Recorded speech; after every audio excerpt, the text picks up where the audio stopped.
What's up, everyone? It's the Interview Queen Alicia Toot here, and be sure to watch Tru Heel Heat.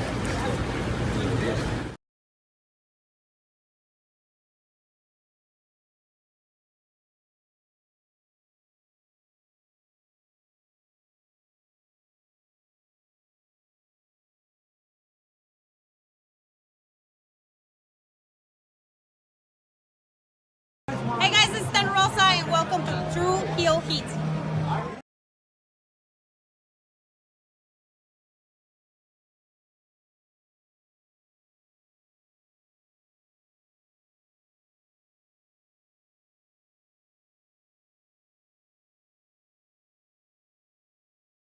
Welcome to Tru Heel Heat, the place where we use insider terms because we think we know what the fuck we're talking about, even though we don't.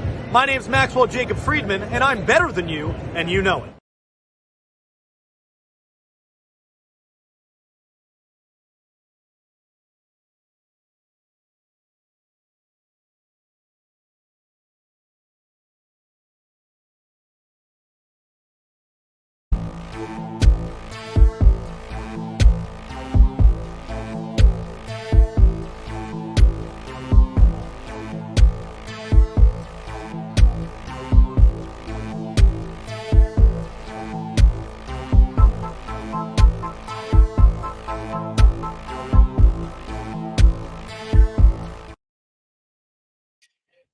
Just when you think wrestling is way too calm, ever since WrestleMania and around the April time, it's been a very calm period. We've had plenty of shows to discuss here on the Tru Heel Heat flagship podcast, but not enough news. And then this week comes and smacks you right in the face ahead of SummerSlam with Britt Baker suspended from AEW after a backstage altercation with MJF.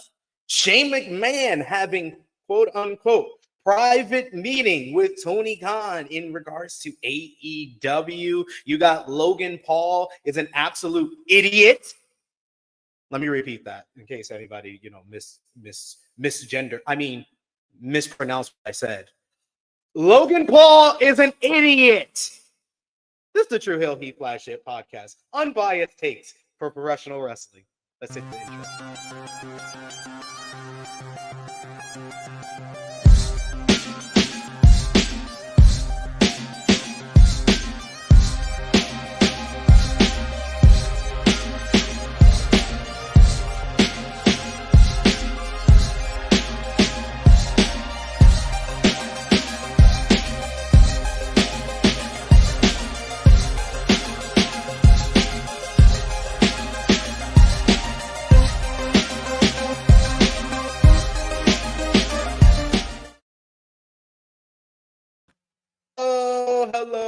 Hello. It is me, your Tru Heel Phenom SP3. We are live on the Tru Heel Heat YouTube, Facebook, and Twitter for Tru Heel Heat 288 Summer Suspensions and Leaks, discussing the latest wrestling news, including Britt Baker being legitimately suspended from All Elite Wrestling after a backstage incident with MJF, Shane McMahon meeting with AEW CEO Tony Khan and what that means, a recap of this week in wrestling with AEW Dynamite, Rampage, ROH TV, Harlem's Talking in the background, ROH TV on Honor Club, WWE SmackDown, Raw, NXT, Great American Bash Night 1, NJPW G1 Climax 34 Week 3, TNA Impact, GCW had a pair of shows, and final predictions for WWE SummerSlam. First, let's introduce my co-host here. It is Harlem, and she is eating what? Happy Meal. Indeed. Say hi to Miss Krssi Love and Josh. Hi. I need my Happy Meal. And say hi to the people at home and tell them to send super chat. Send super chat in the bus in the shop and in the coat shop and McDonald's. And McDonald's. There we go. The perfect intro here. And after her 1 week hiatus, she is back. The other princess in our lives here on the Tru Heel Heat YouTube channel, It is the one and only Miss Krssi Love. How are you What's doing? up, peeps? How you feeling today? Good morning, good afternoon, good night, good evening. How is everyone doing? Happy SummerSlam day.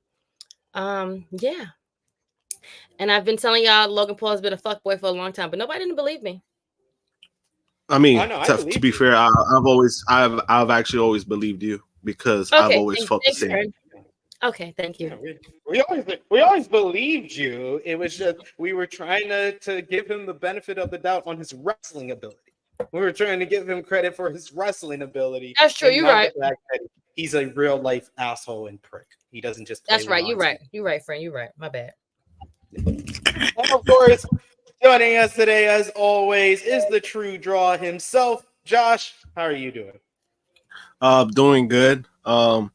I don't know. Is it just me or it kind of just doesn't feel like SummerSlam? It doesn't. It really doesn't. It's too early. But It just last year, feels. it did the same thing. Last year yeah. was this early, and They've done it the last 2 years. The last Yeah. 2 years, it was the end of July was SummerSlam. At least we're back in August for SummerSlam. that's true. You're right. Very, very true. Yeah, I mean, I think it's more the build-ups for me. More the build-ups. More the like, just lack everything. It just doesn't feel like SummerSlam. And I think this week kind of proved it. I mean, we'll get into it, but this week definitely kind of proves that. I think that the SummerSlam build has been good, but I will admit to not being fully on board with the SummerSlam feeling because Triple H went into his Coastal Storm mode the past week since last Friday's SmackDown into this Friday's SmackDown. SmackDown better last week than this week because it was terrible. This week was better than last week. That's for sure. It was. Yeah. Last week was a tape show, and you can tell it was a tape show. It was booty. It was booty last week. Yeah. It was booty. Yesterday was. I was just like, "What are we? What is happening right now?" Ugh. Oh no! We'll definitely get into it. We'll definitely get into it because this is something that I brought up like last week, and I'm like, he tends to go on pilot mode, and you see that a lot with his go home shows or go home show week. Like he tends to do that, minus maybe WrestleMania, but it's Paul Levesque for you. Hey, Triple H booking. You're telling me it's not perfect? Color he shot. Second week in a row, I got to use that joke. Look at that. But yes, we're here to discuss the wrestling week as always here on the Tru Heel Heat flagship podcast. We are here every weekend, usually on a Saturday at 11:05 a.m. Eastern time, talking about this week in professional wrestling, the news, the shows, and everything in between from WWE, AEW, New Japan Pro Wrestling, TNA, and everything in between. We even got some GCW to discuss from this past week as well. But thank you for joining us live. Thank you if you're joining us on demand. We appreciate y'all for showing up. Show that appreciation back the simplest way possible. Just drop the thumbs up on this video. You can also share this video with all your wrestling fans, friends, and family on all your favorite social media platforms. If you are new to the Tru Heel Heat YouTube channel, hit that subscribe button, hit the bell to stay notified for all the great content here. And of course, sound off in the live chat. We'd love to interact with all of you guys. You guys are our other hosts here on the Tru Heel Heat YouTube channel. So send us all your comments, your takes of this week in professional wrestling. But if you want to make sure your comment is highlighted on screen, the best way to do that is with a super chat donation. Any dollar amount matters. You hit the $sign at the bottom. You send a super chat donation. You could also have your comment highlighted on screen. If you hit the join button on the home page and become a member of the Tru Heel Heat YouTube channel, or you could go over to patreon.com/Tru Heel Heat for $30 a month. Become a Patreon backer, and we will also highlight your comments on screen, those in-chat perks, as well as exclusive content over there. But we do have our first super chat donation, a 100 Ruby $5 super chat donation. See how I work that, answering questions at the same time. By Bala B. You did that, friend. I see what you did. Thanks, friend.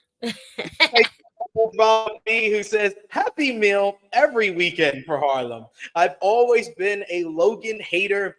Fuck his wrestling ability too. Yee ass Kyle." I love it. Volably, he don't hold no punches. Volably, he been hating on Phil Brooks, CM Punk, and now he's saying, Logan Paul, you can get this work too. I appreciate you for always keeping it real and keeping it consistent. That's why you're one of our favorites in the Tru Heel Heat chat, Bobby. Thank you so much for the super chat donation. We have Rosario, new name I see in the chat here, saying good luck the Judgment Day win. So that she or he is rooting for the Judgment Day tonight. We also got Eric Isaac, who is usually our first comment in the chat with us. He says, hey, fellas and ladies. Remember, Krssi loves here. He says, happy SummerSlam Day has the Unholy Union have a new member and can't wait for La Mera versus Wea Loca on Collision today. Yes, today, because Collision is going to start at 5 p.m. Eastern time. You're going to get freaking, if you want 5 to 6 hours of professional wrestling today, if you're going to watch Collision before SummerSlam starts. So a lot of wrestling to discuss after today as well. We also got... Smart, huh? What happened? I said Tony Khan was smart, huh? Today. He's like, let me put this on earlier so that we ain't got to compete with the other, Got it. But WWE said, we're going to have a 3-hour pre-show. Bullshit. Well, I mean, whoever watches the pre-show is just an idiot. They don't do nothing there. No, they never do. They never do. They keep showing the same video packages over and over. They're going to show the show. And there's not even a lot of matches. You're gonna have a 3-hour. You gotta have a 3-hour pre-show for like what? How many matches? 7, 6, 7 matches. Which will probably 7 matches. Which will probably equate to 2 hours of content, and then we'll have an hour and a half of commercials. So it'll probably be 3.5-hour show. But we also got Seth in the chat who says, happy SummerSlam Day, everyone. We got Chuck Berries in the chat. Thank you for joining us, saying, good morning, THH fam. My whole itinerary is set on THH 288, Collision and SummerSlam. What a time. What a time. What a perfect Saturday for you, man. That's an awesome Saturday. You get the little break before Collision after we're done, and get to get your snacks and your food ready, and then you got wrestling all the way to probably like 11 or so. I'm hoping because that's pretty late for me. That's like 4 a.m. for me. Hopefully they don't go too long. They don't go too long with these goddamn commercials. I might start SummerSlam late to not go through the commercials, like how I watched Heat Wave a couple of weeks ago, where I watched it on delay, so I was able to skip all the commercials. I might do that for SummerSlam. I gotta decide. I gotta decide if I'm live tweeting or not. We got Brandon Brown who says, Sami Zayn and friends was good and funny. Good to hear that. I guess, Brandon Brown, you're in Cleveland. Confirm that in the chat. You're one of our members, so we'll highlight your comment, but please confirm if you were in Cleveland to watch the show. We also got Chilling with Chase, who says, SP3 preach on Logan. I'm trying, man. He says, smash the like button. Yes, smash up the like. We appreciate the support. We got Eric Isaac, who's ready for a Roman Reigns return tonight. We got also Brandon Brown, who says, I think Rock coming back tonight. We had to escort his mom yesterday. Oh, so the Rock Mama Boss is in Cleveland? Uh-oh. So I am guessing that Brandon Brown is in Cleveland. I think that would confirm. He says, I live in Cleveland. Okay, there we go. And yes, Valabi, we're never going to forget the G1. I watched the G1 this morning on like 4 hours sleep. I was able to wake up in time to watch Shingo Takagi and Zack Sabre Jr. turn it up and make it into my matches of the week. Spoiler alert. So yes, we will be talking about that. We also got Krssi, who says 6 title matches and 1 match, no championship on the line for tonight at SummerSlam. So we do this on the previews. I'll ask y'all before we get into anything. 0 to 10, what's your buzz level for tonight's show? Krssi? You're muted, Krssi. Ha! I would say 7. Okay, that's not bad. Josh? A 6. That's low, Josh. Jeez. Yeah, that's real low. Like that's like in the middle. Right. I'm just being honest because I told you, like, it hasn't felt like SummerSlam. Like it hasn't felt like it. So like, I mean, like the matches itself, I'm like, what's really gonna be a banger tonight on the card? So I'm gonna keep it at 6, just so like if they over deliver, then it's like, all right, it was a great SummerSlam. Banda says, ones to the sky, THH fam, indeed. I'm ready for my tribal chief. Is that Vince McMahon on his stuff? No, or unless it's like a Mexican Vince McMahon. That's a Vince McMahon with too light of a tan. I don't know. But yes, we got a lot to discuss. But very quickly, if you didn't watch Deadpool or Wolverine, you might want to pause here now because I might spoil some stuff. 3, 2, 1. How did you like Deadpool and Wolverine? Seeing it this week, Miss Krssi Love. Me and Josh slightly talked about it. You gave it a 10 out of 10. I loved it. It was great. I think it was the best one yet. I want to see it again. Josh, that's why you gave it a 9.75. You guys are too high for me. It's like an 8 out of 10. There's no story. There's literally no story to it. I mean, it really is. No, it really was like. I did say, like, how are we going to, like, tie the whole Wolverine part in? I did say that, and I was like, oh, they're doing, like, this whole, like, now that all the next movies are now going to be multiverse bullshit. But whatever. Very comedic stuff. Great action stuff. Love I marked out when I seen certain characters that from our childhood. My kids are looking at me and my husband like, okay, who are they? Y'all are marking out and they're like, what's it about? I mean, I don't want to spoil the guest appearances, but you know, the people like, me and my husband, we was marking out, I think, and all of the older people that was in the movie theater, we marked out when we seen certain people. We was like, yo, like this is our shit, like this is it. I was happy to see him. But yeah, there really wasn't a storyline because I was like, well, I could have swore his lady died, but then he goes back, and then I'm like, I was technically in part 2 he did. Part 2. At the end of part 2, Cable gives him the time device, which he's able to go back in time, and that's the ending montage is him bringing her, saving her, and then also he goes and kills all the variants of Ryan Reynolds. Right. So that's what I did a disservice to myself and not go back and rewatch the other ones. It's been so long.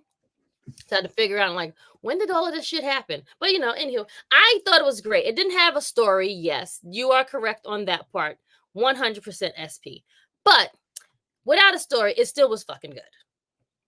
Right, it was the most fun. It was the most fun I had in the theater. So I'm at like an 8.5. And maybe we'll have like a more in-depth kind of conversation over on Tru Heel Heat Sports and Entertainment. I'm not gonna spoil anything. It's been a week. Joking with that. It's only been a week. I understand you got live, so I'm not gonna spoil anything. We'll have more of an in-depth discussion over on Tru Heel Heat Sports. Now you got till next week. Now, once after next week, I don't give fuck all of it. I don't give a shit. That's your business. Speak those facts. But yeah, I'm just not as high as you guys. So Josh gave it a 9.75. You must have really enjoyed it then. No, I did. But that's why, because when it comes to Deadpool, when it comes to Deadpool, it's more heavily based on the character itself of him carrying the film and stuff like that. That's what it is. Like that could be. I mean, that's what it is. Like, comment up the day. It was. Where's the story? AEW of Deadpool. Of movies. Where's the story? Well, technically, Deadpool 2 doesn't have much of a story either. So. That too. That is very true. Because he just that's why because like with Deadpool, usually that's where like the stories with Deadpool is more of like the character, and like after that it's just more of the fuckery. So when it came to part 3, it was more of I wanted to see what they were gonna do, right? Like I wanted to see how they're gonna put this into the MCU. Like how was this gonna connect with everything? Right. And I thought they did a great job when it came to like paying homage to the Fox characters too, like all the rights that the Fox had. I thought that was like a fairly they're making fun of it too. But then, I think it came full circle to like a lot of the stuff that they did. So, I mean, that's what I was looking forward to the most. And I mean, when it comes to that, they delivered. And from here, it's like, makes me wonder, like, where did he go from here? Like, what's gonna happen? Like, what's gonna happen next? And because last weekend they had such a fucking big weekend, the MCU in general. We had the Deadpool, and then all of a sudden, Robert Downey Jr. is coming back as Dr. Doom. So they had like a huge weekend, and they were just like, people are very, very upset about. Even our very own Jimmy McIlrath, he said he's not feeling it. He's not feeling. No, you know what? I think it's more so for the fact of how the roles were reversed, because he was a drug addict. He was a drug addict and an alcoholic, and they promote these things, but the other person got fired and took all his stuff before an alleged thing that he was not guilty upon.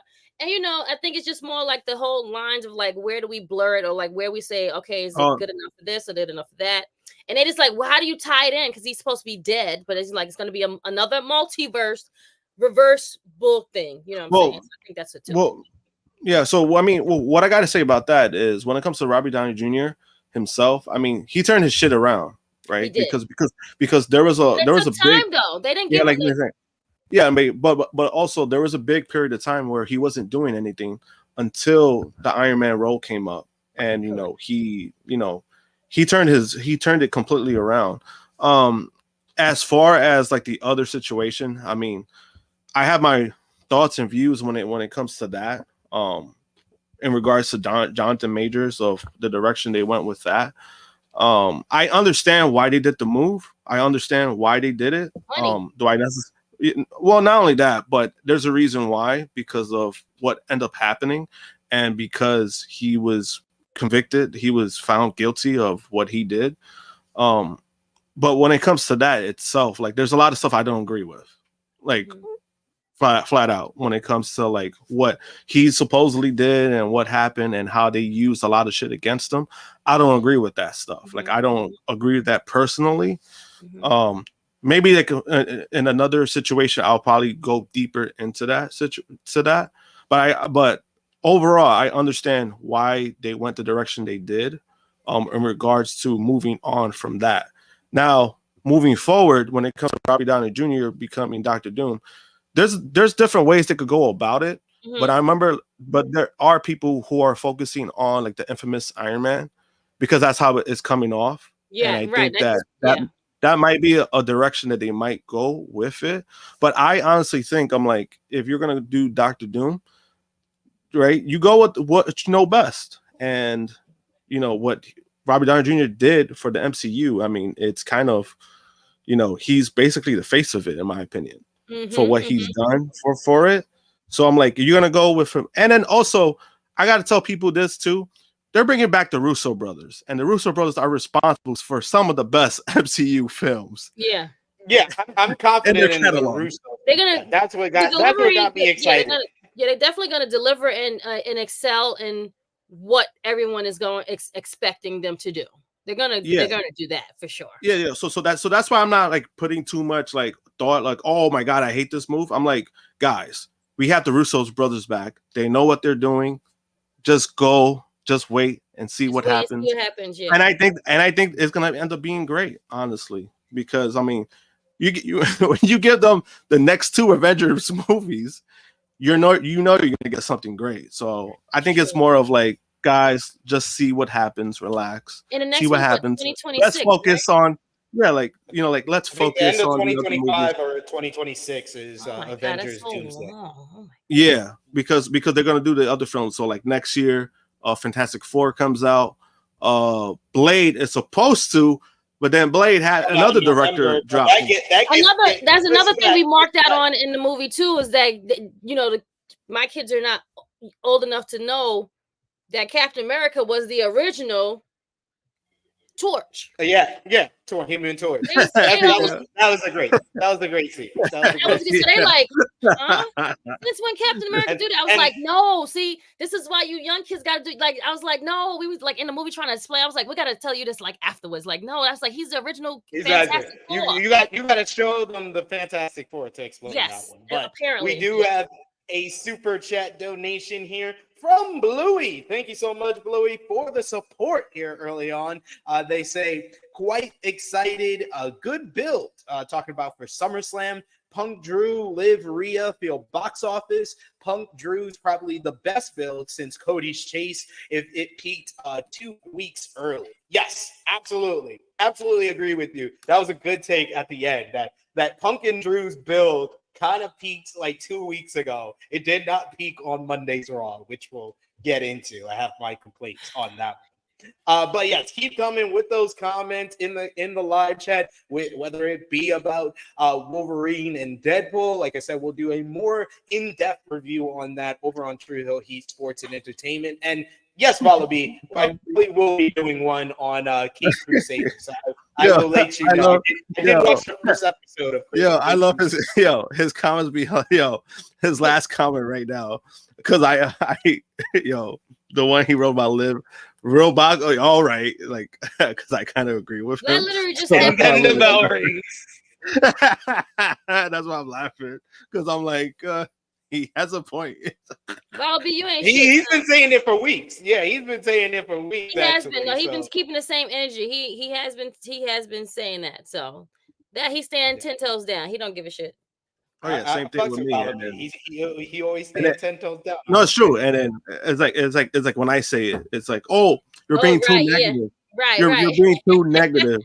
I was like, man, fuck you if you don't like my take. But we're going to start off things with our Tru Heel roll call, shouting out you, the viewers who support us across social media, as well as here on the Tru Heel Heat YouTube channel and over on Patreon. Our top 3 conversation starters on our Tru Heels group page on Facebook. You got Joe Bellini, Patrick Eagle, and once again, Stewie John Palmer. Our Patreon backers, you got Vala B, you got Alan Weinstein, you got Negro Buck, you got Alice McCarthy, Professor Chris, Trey Jones, Robert, Steve, Ladarius, John, Dan, Kobe, Dolores, John Martin, DJ Eric, James, Allen, and Santo. Thank you so much for supporting us over at patreon.com/Tru Heel Heat. But let's get into what we missed. And we're going to kick off with some AEW first up, as AEW Dynamite this week did not do very well in viewership. Up against the Summer Olympics, they did 608,000 viewers, their second lowest total viewership of all time, just below the 502,000 that it did a couple of weeks back. The show featured, it was a pretty good show. Once again, the show featured Darby Allin defeating Hangman Adam Page in what I thought was a tremendous first time ever main event. You had Will Ospreay. He picked up a victory in the opener, a great opener against Lance Archer. Post-match, though, Ospreay got a little bit of a little attack from MJF after an opening promo exchange between the All-In opponents. But before MJF could use his Dynamite Diamond Ring on Ospreay, it was Kyle Fletcher who came out to make the save for Ospreay, leading to him cutting a spirited promo about the American Championship. And then he challenged MJF for a match, which MJF accepted for next week. You had Chris Statlander. She picked up a win, beating Willow Nightingale in a decent match in their rivalry to earn a shot at the CMLL World Women's Championship. Mariah May once again cut a terrific promo about why she turned on Timeless Tony Storm in a sit-down interview with Renee Paquette, while Storm cut an unhinged promo about having the romance of a bloody lifetime at All In against Mariah. Beast, we had also Camille. She picked up a win in her debut matchup in AEW alongside Mercedes Moné, who informed us that Britt Baker had been suspended after getting into an altercation with her at Comic-Con, but we would learn what the altercation really was that got Britt Baker suspended. More on that in a bit. Beast Mortos, Roosh, and Roderick Strong defeated the Conglomeration in a super fun trios matchup, with Mortos pinning the Ring of Honor World Champion Mark Briscoe. And finally, Bryan Danielson cut a very endearing and earnest promo about present and promise before AEW World Champion Swerve Strickland interrupted to threaten Bryan ahead of their AEW World Title match at All In. But Bryan upped the ante, responded by going all in, putting his career on the line at Wembley Stadium to make the main event of All In title versus career in a fantastic segment that finally, it did what I wanted. We talked about it last week. Did AEW make a mistake? Should they have done Swerve versus Hangman? But this one segment, me and Josh talked about it last week. I was like, all they need is Bryan to cut a home run promo, and that's what he did here. He cut a home run promo. It was a fantastic segment that sold me on the All-In main event. Making it title versus career makes it very unpredictable. Krssi Love, what did you think about this segment and the show overall on Wednesday? The segment itself delivered. It was great. I think it catapulted this match that's going to happen at the end of this month. I know he wants, the whole point is for him to retire. Like will it happen right here? I don't know. That's the whole thing. Maybe he'll leave. Maybe they'll give him one run as champ. Let him be it for like 2 months, and then he can let the belt go.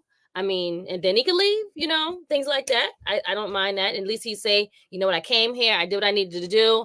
I set up these good faction. I had these stellar matches with a bunch of people, and now I can leave out on top or leave out like I did everything I needed to do.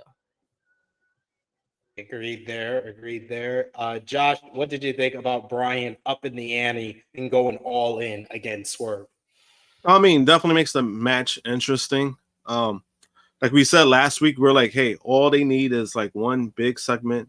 Danielson cut one of his great promos, and I think it could get back on track. And they did more than that, in my opinion, right? You had, Danielson cutting his promo, then Swerve coming out, and then the stipulation came about. It's just funny because the way Danielson has been wording it, he's not saying retired. He keeps saying full-time wrestler, like full-time competitor. Like he's gonna be like back, just doing stuff behind the scenes. Yeah, and that's not enough to sell me on the matchup. So I appreciate them selling me on the matchup and saying, no, he's putting his whole career on the line. Fuck all that pussyfooting around. Jeff Jarrett done gave him a pep talk. Then he had to get in Jarrett's face. They were gonna be facing on Dynamite on Wednesday. I liked him even on Rampage last night. He's like, when have I not been 100%? That pissed me off when Jarrett said that. Yeah, that was funny. But I mean, the matches, they definitely sold me. I mean, even though we already said, I think the matchup is going to be great, but we need something that is going to, give it an oomph. They needed that. And again, they more than delivered on that. And then overall, the show was great.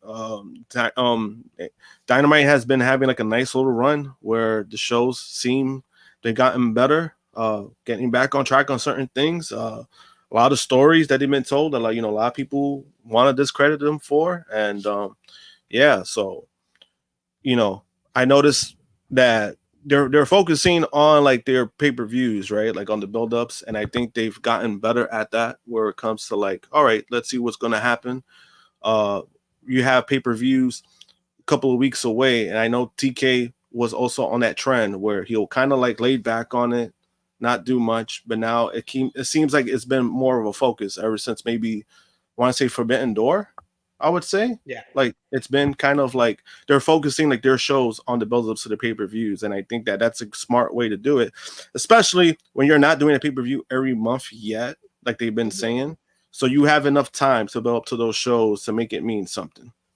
Yes. Yeah, July is pretty much the only month from here on out that didn't have a pay-per-view. And I agree with Chase. It's one of the best months of Dynamite they've ever done. From Beach Break that had the awesome Bryan versus Pac matchup and Ospreay versus Garcia, and it ended with the fantastic MJF heel turn. Yep, even Harlem Good morning, Dada. good morning. How are you? Oh, you're knocking down my headphone. What's this? That's Krssi Love. Good morning, Krssi. Hi, sweetie. How are you? It's afternoon here, though. So. Right, I'm about to say, I know it's afternoon over there, not morning, but listen, hey, she dictates what time of the day it is. But yeah, you had that with Beach Break. Then the following week was the Owen Hart Cup finals with the great Hangman versus Bryan matchup. And that ended with one of the best angles of the year for AEW with Mariah May turning on Timeless Tony Storm. Then the 17th was the 250 episode with the 1 hour TV match of the year with MJF and Ospreay. Then last week was Blood and Guts. And then this week you had a first time ever matchup. You had the fantastic segment with Swerve and Bryan. And I really enjoyed Darby and Hangman. I said it on AE Ramble. I said it to y'all in the chat. Darby he's in my top 5 best TV wrestlers of all time. He's in there with Stone Cold, with The Rock, with MJF. MJF is also in there as well. Just TV wrestlers, guys that were just made for TV, just are always entertaining. He's up there for me. I agree. We also got in the chat here, Nicky Boy, Negro Buck Nick Jackson, who says, Dragon will forever be my GOAT. Time to go all in. And Nicky Boy has been a member for 13 months. Thanks for the support, Nicky Boy. We appreciate you for joining us today and sending us some love there. And yes, always got to have a Harlem running, guys. Always got to have a Harlem. But yes, a great month for AEW television. Just not a great month when it comes to the ratings. They got smashed by the Olympics. God damn. I was like, God damn, y'all down 180,000 viewers. Not a good week. Not a good week. And as far as the news, I don't know if you could describe this week as a good week for AEW, but they did have plenty of big news, and that's why we're starting off with AEW this week. During Wednesday's AEW Dynamite, Mercedes Moné announced that AEW EVPs, the Young Bucks, suspended Dr. Britt Baker, DMD. However, Dave Meltzer has revealed that Baker has been legitimately suspended following comments made about MJF backstage on July 17th. Writing in the Wrestling Observer newsletter, Meltzer revealed the known details of the investigation and punishment. Writing, Britt Baker was suspended for either 1 or 2 weeks and fined by the company's disciplinary committee. Details have been kept pretty quiet. It came from something backstage at the July 17th Dynamite, where Baker allegedly said something about MJF and Alicia Atout. MJF's girlfriend heard it and told him, and he confronted Baker. This led to an investigation with HR talking to people on July 24th, and I believe the disciplinary committee that did the investigation recommended that she be suspended and fined. I don't know if Tony Khan was or wasn't involved in this, and everyone was attempting to keep this under wraps. This all stems from problems in the past that weren't addressed, and a committee was put together to settle these things quickly. Most of those we heard from were sympathetic to Britt Baker in this situation. Fightful Select then had further details about Baker's suspension and being legitimate, and it stems from an argument she had with MJF several weeks ago. In the report, it says it's believed that Baker spoke about her frustration with MJF backstage in the women's locker room. Eventually, her comments got back to the AEW American Champion, as his girlfriend Alicia Atout was in the room at the time. It's currently a he said, she said situation between the two. There were said to be confrontations between Atout and Baker, as well as MJF and Baker. Will Ospreay also spoke with Dr. Britt Baker, DMD, at one point during this whole altercation. It came on the same night that MJF and Will Ospreay had their 1 hour matchup on AEW Dynamite 250.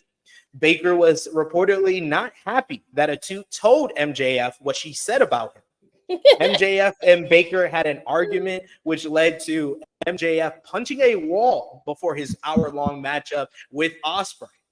The two used to be close friends, but had a falling out within the last year. HR got involved weeks ago, while Baker appeared on TV since then on the Blood and Guts edition of AEW Dynamite, facing Hikaru Shida ahead of her matchup with Mercedes Moné at AEW All In on August 25th. Well, she was suspended after an internal investigation that included interviewing several members of the roster. So that is all the details that we have as of now about the suspension and the drama backstage. I mean, this is a change of pace in regards to we're learning about this after a suspension has been levied, after the company has actually done something about the drama. This is a first for AEW. We usually hear about it before the company even does anything, like the CM Punk multiple situations that he had. But it's just, Britt, you just got back. You just got back. You literally just got back. And the one part of this that really has me confused is how is Britt upset with Alicia too? Did you not expect the man's girlfriend to not tell him you That's were why I talking started shit? laughing. That's why I was like, girl, like, come on. If you heard someone talking something about your man, I'm gonna tell you about, like, I'm gonna tell it. I'm gonna say, yo, you know, homegirl said some bullshit about you, right? Just one-on-one, like, hello. Don't be mad at you. You said it. You shouldn't have said the shit. That's all. And to specify the whole situation, MJF did not barge into the women's locker room when he had his little incident, his conversation, his argument with Britt Baker. He apparently knocked on the women's locker room door, and he was granted access, and they did not have the argument within the locker room. They had it outside the locker room. Sean Ross Sapp specified that on Twitter following kind of some miscommunications on the report. I mean, to me, it sounds the fact is that AEW probably, now that it has been kind of let out, they kind of have to explain why Britt got suspended and MJF didn't. Like, I understand if it's MJF's a bigger star than Britt. I can understand that because that is actually factual, but that's not a good reason why Britt Baker got suspended and MJF did it if it's an argument. Now, if it's a situation of the disciplinary committee deciding that Britt Baker was the instigator and the person that lit the match of this whole situation, that I get. But I think that does have to be made clear, whether it's by a public statement or if they want to leak it to a Fightful or one of these outlets. Hey, my DMs are open, Tony, if you want to let me know. Josh, what do you think about this whole situation with Britt Baker being suspended? I mean, it should have never happened to begin with. That's just how I stand on it. It's just, man, this is something that they don't fucking need. And I thought she probably, out of all people, she should have just known better when it comes to the situation. As far as Alicia telling, I mean, they're dating, like they're together. So, I mean, did you expect her not to do anything if she heard anything that was being said about Maxwell negatively? Like, you know what I mean? Like, why are you upset at that? Like, you know, like, especially like if there's no like friendship between them, like if there's like no like, hey, if you're not my best friend, I don't give a fuck. Like, when it comes to stuff like that, right? Yeah, that's how I look at it, but it's just, I don't know. Oh, yeah, that's working. All right. Yeah. Hi, Harlem. What do you think about Britt Baker and MJF getting into an argument? They should wrestle. I mean, that is a suggestion that would solve it, I guess.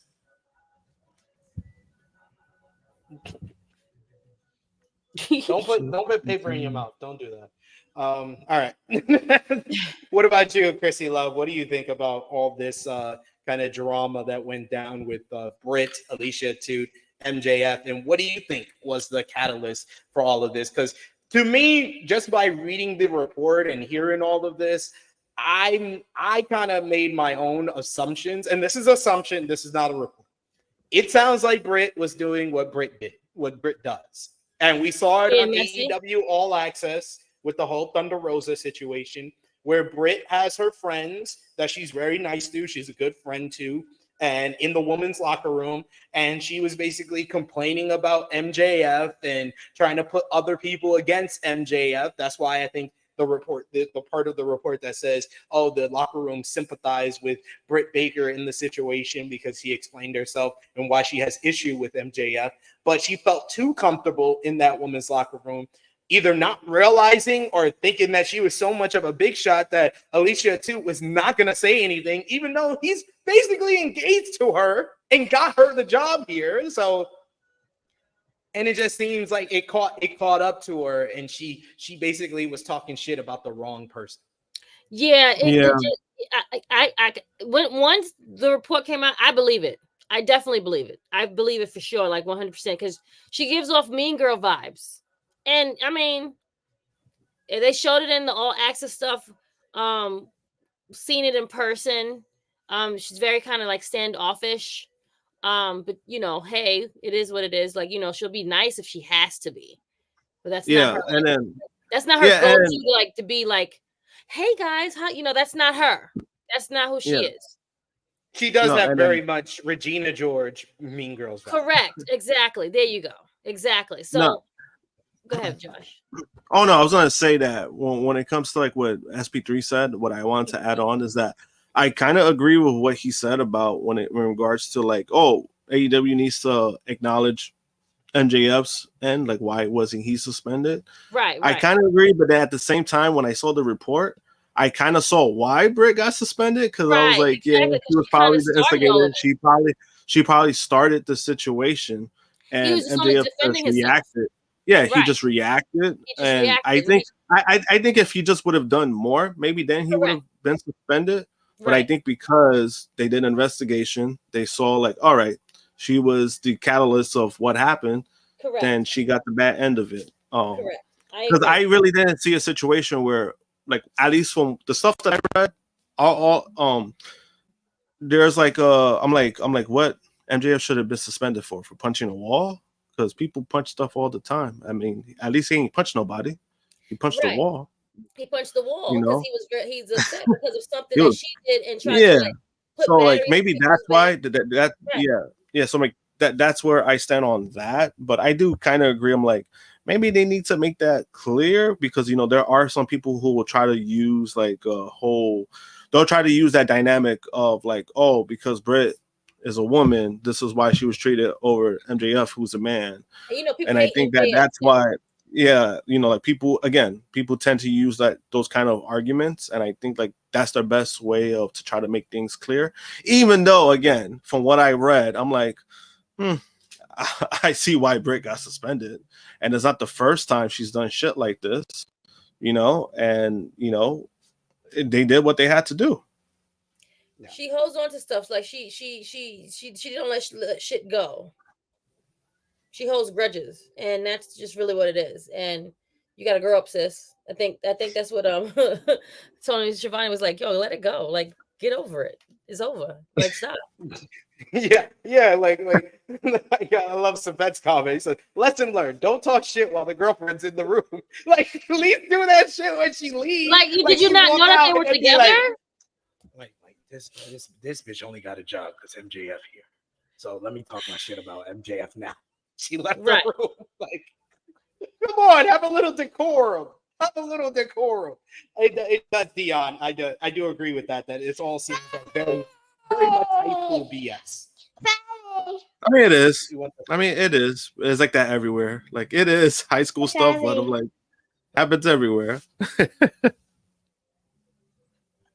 You want to add something? What do you want to add? Super chat. You might as well just take a seat and just sit next to you. She said super chat. Just take a seat next to you and just chill out for the rest of the show. Oh man, it's funny. But we got a whole bunch of different opinions in the chat here. We got Dion who says, if we're gonna call out CM Punk for confronting Perry talking shit, we gotta keep the same energy for no, not the same. Punk put his hands on Jack, and it became this I'm big about to say mess. the same thing, Dion. Yeah, Wow, it's not. Punk- Yeah, wow, it's Punk not. already It's too did. different. It's not Jack CM Punk bullshit. confronting Perry for talking shit. It's CM Punk physically attacking Jack Perry, who did not attack him and did not seem like he was gonna attack him from what the footage that we saw. It's two different type of situations. if you're gonna, if you're gonna compare shit, as like, you got to be fucking accurate with what you're comparing. Like this is like night and day fucking difference to what you like. Punk wasn't fired for confronting Jack. He was fired for putting his hands on the man. Not only that, he did the same shit a year before. Like he did the same shit a year before. Yeah, if MJF had another example of him approaching a female and arguing with her for talking shit about him, then you're closer to the comparison that you're trying to make. But no, it's not the same thing in this instant in the two different scenarios that you're presenting here. Alexander saying, y'all saw where Lufisto tried to get into the AEW drama again. And yes, and also true, Alexander adds, and he lunged at MJF. Like MJF did not lunge. The wall is not the boss of the company, to be fair. To be fair to everybody involved. Yeah, that was just funny. I'm like, habitual line stepper. I can't. But I do love, like, online social media have been like, you got rid of the man, but you didn't get rid of the message. Like Britt is basically the embodiment of CM Punk in this situation. You know what? Oh, you're right. She's like the female version of Phil Brooks. It's just like shit. She's like, should get to her head like a little too much. Yeah, I get it. They made you one of the faces of the company, and I get it. It's your big break in the business, which she always wanted. But it's like, girl, come on, like, you need to be humbled. Like, you can't be doing shit like that. I can understand why people like Britt Baker, Jack Perry, Sammy Guevara. There was that tweet, I think, a couple of months ago in like November of last year that someone said, MJF put like a tweet about restoring the feeling, and someone said, oh, you're the opposite of the feeling, and then I think it was Perry, Sammy, and Britt all liked the tweet. And me and Jimmy were talking about this yesterday when the news came out. We can understand why they don't like MJF. This is someone that was on the same level as them when this company first started. They came in at the same time, did not have the exposure of WWE. Any way that you could say those four people are stars is through AEW. But MJF has elevated himself above all three of them. So there is that professional jealousy that we really have to acknowledge that is very prevalent in this business. And you can understand why they have certain feelings towards MJF, why MJF and Britt Baker probably got into a falling out when MJF's working a program with Adam Cole. And, that helped out. That helped out Adam Cole a lot. But I don't know why they had the falling out. Maybe it's something to do with that. I don't have any sources. I don't report on stuff, so I'm not going to try to allude to anything. All I can do is do the point A. I'm like the guy from Everything Sunny, and I'm just like, okay, you got right here. Let me draw a line here. Maybe that's what happened here, and then it connects to this whole thing and this whole situation here. And I can also understand the fact that MJF, since he's come back, he's gotten all the time in the world. He opens up. Me and Jimmy were talking about it on AE Ramble. He has opened up Dynamite for like the past month or two, especially with this Will Ospreay program. And he did an hour-long matchup. And maybe it cut some of the time that Britt was also on that show on Dynamite 250, where her and Mercedes segment was only like 2 minutes long. And maybe the reason that their time that they probably got told, oh, you're going to have 5 to 6 minutes, and it got cut to 2 minutes is because MJF and Will Ospreay worked an hour-long matchup. So maybe she felt a certain way about that. This is all me assumptions and just drawing conclusions from stuff. I'm not reporting anything, but all I can say is that what we see on TV, what happens here, maybe we can draw some conclusions from. Yeah. But Yeah, I think. you know, Go ahead. what are you gonna do? No one's never gonna be happy. That's all it is. Yeah. And this is the type of business that no one's ever happy, it seems. There you go. That's it. That's that part. There you go. We also got in the chat here, Chase, who says Britt shot herself in the foot. I don't know what she said to get suspended, but maybe this is an ongoing problem with her and they felt a suspension was necessary. It was, because she did this shit with Thunder Rosa. And you know me, one thing that I'm going to do is I will stand on business for people in the business that I view as friends and people that have supported us here on the Tru Heel Heat YouTube channel. And that's Thunder Rosa. And I did not like everything that really exposed. Like the AEW All Access show was very eye-opening, and it exposed the way Britt Baker was talking about Thunder Rosa. She was blaming Thunder Rosa for getting injured when it was Tony Khan's fault. And what I drew from just the reporting of this situation, it sounds like, once again, you're getting mad at MJF for something that's Tony Khan's fault. That's Tony Khan's choice, Tony Khan's decision. Like, you can't get mad at your boss, so you're going to get mad at your coworker? Yep. I'm not feeling that. I don't feel that. I don't think that's right. And that's why this is a rare case that I usually 9 times out of 10 in sports or wrestling situation, I'm going to side with the female over the man. But this whole situation feels eerily similar to the Thunder Rosa situation, and just Britt, and like Kay said, Britt chose the wrong person to talk shit about. Yeah. On a number of levels, with his girlfriend in the locker room and the fact that MJF is such a big star for this company. She just had to take responsibility for her actions. You did something wrong, own up to it. That's all. You was talking shit and you got caught. That's all. Like, it's like being in school. And then you're just lucky the person didn't confront you, but the person that wanted to confront you was just a man. You couldn't get your ass kicked. So, he had to you was talking shit? Okay. Meet me outside at lunchtime. And Alicia just got here, so she ain't going to start a fight. Right, that's what I'm saying. Alicia not going to do this because she just got her job and she want her job and she want to be here. So I'm going to go tell my man what you said because you was talking mad shit. And I'll let my man tell his boss, and the boss going to handle it. And look what happened to you. But it hasn't ruined anything in regards to Britt Baker versus Mercedes Moné at all. No. And she's still scheduled to be part of the matchup. So, like I said, this is a different situation where it seems like it's already been settled and dusted, and now the story is out for us to kind of draw our own conclusions from. We do have a super chat donation. Thank you so much, Will Chisholm. He says, you can take Punk out of the company, but you can't take Punk out of the people. You know what? And justice for Thunder Rosa. It's always Britt. Yeah, I know Thunder Rosa just being there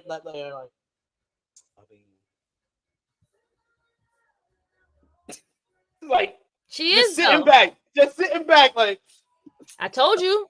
I mean, did you see her tweet from yesterday? Hey, babes, tell me what's going on. What's happening? She's so messy, though. I love it. Oh man, it was great. It was great. Also, Ricky Starks is a damn fool. Did you see the tweet from Ricky responding to MJF?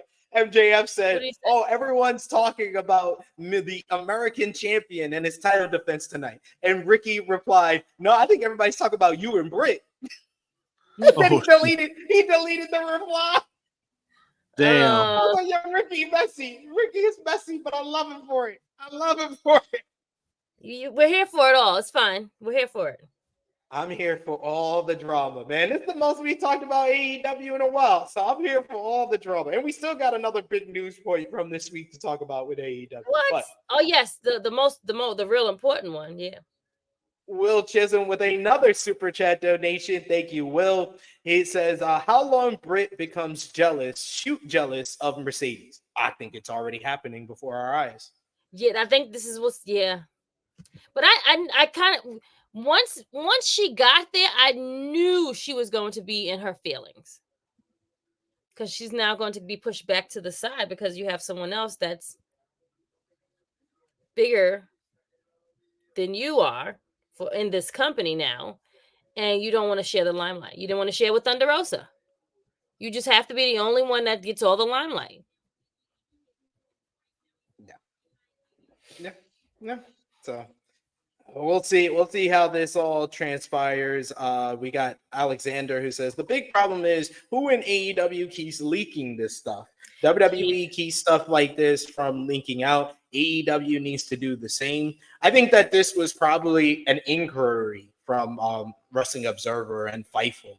I think that they probably asked, like, what's the deal with Mercedes saying Britt was suspended? And then they just be like, no, she was legitimately suspended. I wouldn't be surprised if it came from higher up of them wanting this story out there to kind of explain why Britt would be off of TV this week and next week. I don't think it's a leak, and I don't think our next story is a leak. That's what I'm trying to say.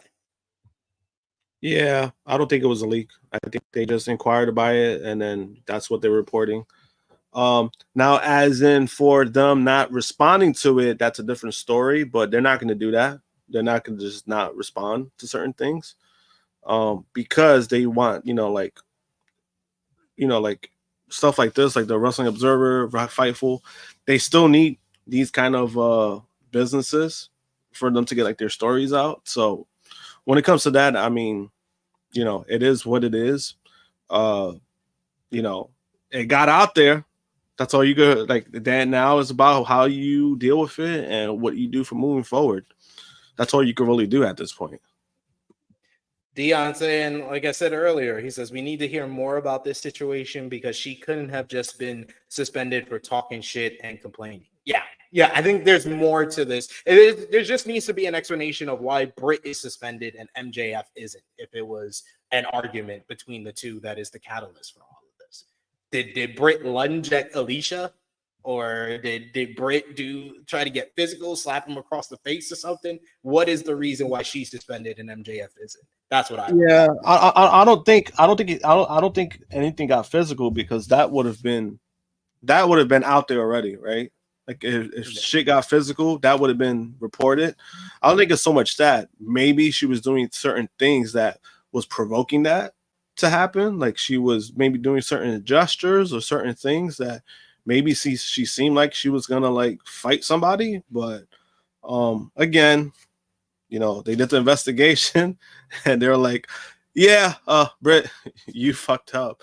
We got no choice but to suspend you now. Pretty much. But that is not what everybody was talking about before yesterday's big news of the Britt Baker suspension. Everybody was talking about AEW in regards to a picture that got quote unquote leaked. Wrestle Talk and Fightful reports that Tony Khan has met with Shane McMahon to discuss the possibilities of moving forward. Although it's unclear what that means, a picture depicting the meeting has been leaked, quote unquote, online. The meeting took place at a private airport in Arlington, Texas, this past Monday afternoon. Khan had been, quote unquote, open to talking with McMahon, and it was believed they hadn't met or talked before recent rumors about Shane joining AEW. It all started with Conrad Thompson and JR talking about the possibility of Shane appearing in AEW. Conrad revealed that Shane had talked to several people within AEW about the possibility of appearing. Then it was the other report that Mercedes Moné met up with Shane McMahon in the LaGuardia airport following Forbidden Door. They exchanged numbers, and apparently the number got to Tony Khan, and this is how the meeting doing subjective kind of point A, point B, connecting the dots here. Maybe that is how Tony connected for this meeting here. I smell Since then, Khan has been, quote unquote, very open to using Shane in some capacity and has said he was considering the idea of talk to Shane when the idea was pitched to him backstage. Khan previously said that Shane was welcome to stop by at any time and seems like a very nice guy. He also noted that he has a lot of respect for McMahon as an executive and a professional wrestler, and that McMahon is always welcome to AEW. And it appears that AEW star and TBS champion Mercedes Moné wanted to get in on all the fun here, taking the credit for the person who took the photo that's making the rounds online on Wednesday. Mercedes wrote on her X account, LOL, I took that picture. #AEW. McMahon then Mm. McMahon then issued a statement through Bully Ray, who read the statement on Busted Open After Dark. The statement reads, "Tony and I were connected through a mutual friend, and we had a great meeting. We talked about many things, but mostly about our shared love for the business and the rewards and challenges of working with family. I congratulated him on the 5-year anniversary of AEW and look forward to how he evolves the business moving forward." Dave Meltzer and the Wrestling Observer Radio also included the fact that this could be a move by Shane to get interest from WWE. WWE reportedly has no interest in bringing Shane McMahon back because they had a huge falling out and they want to keep their name far away from the McMahon name during this whole lawsuit with Janelle Grant. So, Josh, what did you think about the picture and the report here of Tony Khan meeting with Shane McMahon? We've kind of followed this whole story along over the last couple of weeks. So what do you think about this next chapter here? I mean, as a content creator, it was great because I was like, oh shit. Because there's something to talk about. That's what they wanted. They wanted headlines, and that's what they got. Right? So when it comes to that, I mean, it's a great thing to talk about, to be honest with you. Regardless of what people want to think about the McMahon name. I mean, Shane is very likable. He's still likable to this day. A lot of people do like Shane McMahon. So you know, like, it's interesting. I'll leave it at that. Like, it's very interesting to see where this goes. It might not go nowhere. So it could just be just a conversation they had, a meeting, and it doesn't go anywhere, right? But again, it's interesting to see. But I also kind of don't agree with a lot of people's takes on it. Like, they're like, you know, of like, I think it was Dave Meltzer where he was like, "Oh, this hurts the morale of it," or like whatever, some shit he was saying. I'm like, Dave, you're going way too deep with this shit. I was like, you're going way too deep with it. I was just like, bro, because at the end of the day, yeah, his last name is McMahon, but he has nothing to do with the situation. You know, unfortunately, you know, he has nothing to do with the situation that we know of. And when we look at the history of Shane McMahon, like, how many times has this man left WWE? Like, right? How many times has he left WWE? He was never given WWE like Stephanie was. So there's like no loyalty that's there that I know of. So it's like, it's one of those things. I'm like, what if he talks to Tony Khan and he wants to join AEW? I mean, what's, you know, like, he has every right to do that. As far as the pros and cons when it comes to it, yeah, I think there's some pros. I think Shane McMahon does bring some knowledge to at least backstage. He has experience, right? And that's what you want. I just wouldn't want him to wrestle. That's the biggest con for me. Like, I wouldn't want him to say it louder. That's just louder. Me. Because I mean, Shane McMahon, again, like, I give him props for like wanting to do these crazy spots and all this stuff, but he's never been a fucking wrestler. He's never been a good one. So I'm like, I don't want to see him wrestle. And don't get me started on those little baby punches that he be throwing. Don't get me started on that. But it's like, that's the main thing I wouldn't want to see from Shane. I'm like, I don't want to see him wrestle. I think he brings other things to the aspect that could work. We don't know. We don't know what it could bring. But again, at the end of the day, it got people talking and it created a lot of buzz, and that's what they wanted from it. Yeah, I mean, it did create a lot of buzz. It did not translate into TV ratings for Dynamite, as we talked about earlier. But yeah. Krssi, what did you think about this news when it got leaked out or reported on? So first I seen it, I was like, okay, so Shane McMahon is there to infiltrate and like to like steal the company and all this other stuff like that. And I was like, no, let's stop it. He's not over there to do that. It's just so stupid. Right. It's so stupid. But what I do think, it would benefit Tony to have someone as him, like as a consultant or someone behind the scenes to do the business aspect of like promotion and, you know, doing deals and things like that, because he knows that of the company. So this would help them in a good way, I feel like. getting other TV deals, shopping around, doing things like production wise, and I feel like Shane would be a benefit for him to be there. He doesn't have to be seen. He could just be working backstage and or doing stuff business wise in the background. Hey, oh my God, look, you don't got no hair. What happened? You got yeah, you guys a different dog. It was a different, No, like he looked so different. Prince, what happened? Definitely Prince. No, it's still Prince. It's still Prince. Yeah, did they bald you? What? Nope. He got the line up. He looked like the me whole after brand. my. He got the Dominican haircut. Yes. But yeah, I definitely think it's something that will benefit, this relationship.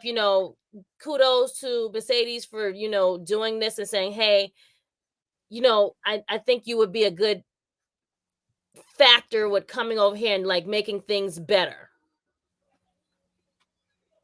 Could be that. It could be something like backstage. I think there's a number of roles that work better than Shane McMahon wrestling again. We don't want him to wrestle at all. I think we're all done with Shane McMahon as a wrestler, but as a TV character, I think as an authority figure, I suggested on the 3 Count with SP3 on Wednesday. I suggested him being some type of like manager in some role. I think the one thing that kind of writes itself is him joining up with the Elite as a consigliere and buying AEW, that being the storyline that he bought AEW and is giving the Elite more power than they had before. Storyline-wise, yeah, that'd be great.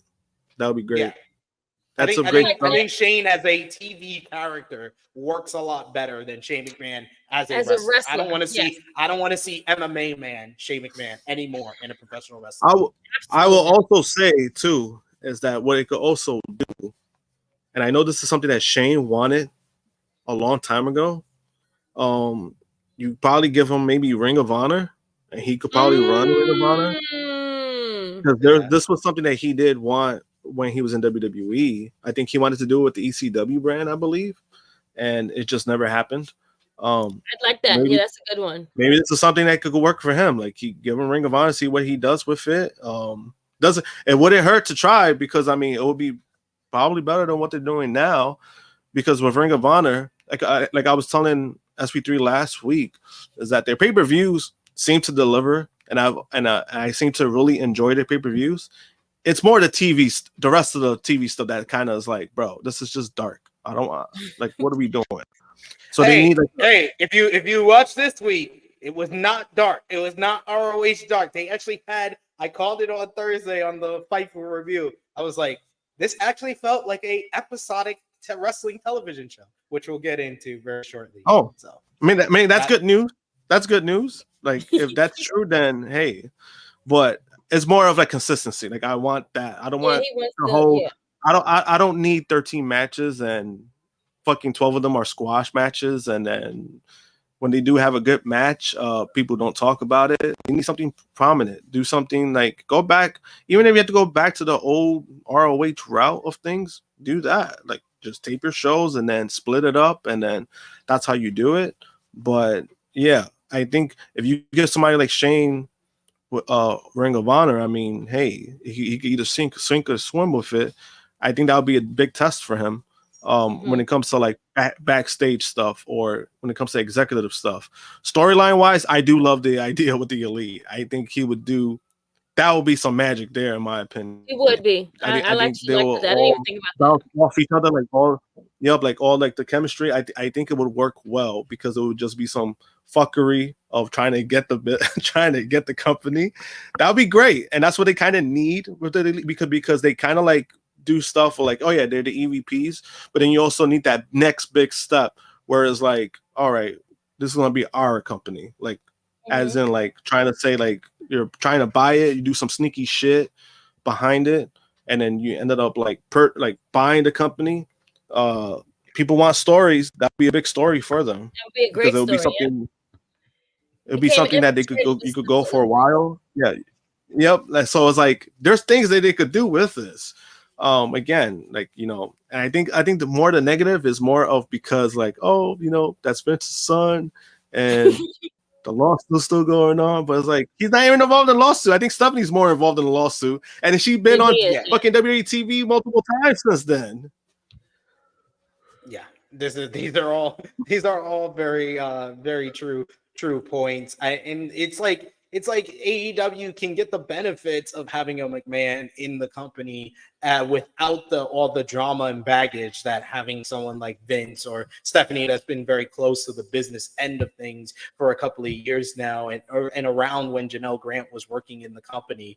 I do understand all the different arguments for pros and cons, but guys, I'm a content creator. I want this to happen for the chaos. I don't think I ever would live in a world that the biggest competitor to WWE would employ a McMahon when WWE does not have a McMahon currently employed there. That is insane to me. That is something that I never thought would happen. And I also do a show on Fridays with Dutch Mantel, and Dutch Mantel has been very down on AEW as of late, but he even said, if they get Shane McMahon, he was like, I'll watch just to see what they do. It's a curiosity bump that they will also get with having a McMahon in AEW. But I also understand that it does go against kind of what AEW was built on, and it was about do it yourself and about going against the McMahon name, and having a McMahon goes against that. I do understand kind of all the parts of the spectrum there. Yeah, me too. I do understand it. However, the reason why it's a little bit different is because if you really think about it, Shane has been kind of the rebel when it comes to the McMahons, because he's been the McMahon who's gone out of WWE, then come back, then get out again, and then he's doing his own thing. So when it comes to that, like I see like both sides of the argument as well, like you said. When it comes to that, and especially with AEW, like they built stuff off like do it yourself, and I think that it's worked for them. However, if you want this to go right, if you want to keep your business going, stuff like this, you do need people with experience no matter what. Like I think it's okay for people to start off like that, but to move forward and you want your business to grow and you want your business to expand, you kind of do need those kind of people to help you. And they've done it. They've gotten people from WWE, even like backstage, and helping out a lot of people backstage. So they've been doing it. So it wouldn't be too far fetched. It's just because it's a McMahon, and just having a McMahon in AEW is a fucking wild thing to think about. Just alone, it's like fuck. We got a McMahon in another wrestling business. Like what the fuck? Like my mind was company? spinning.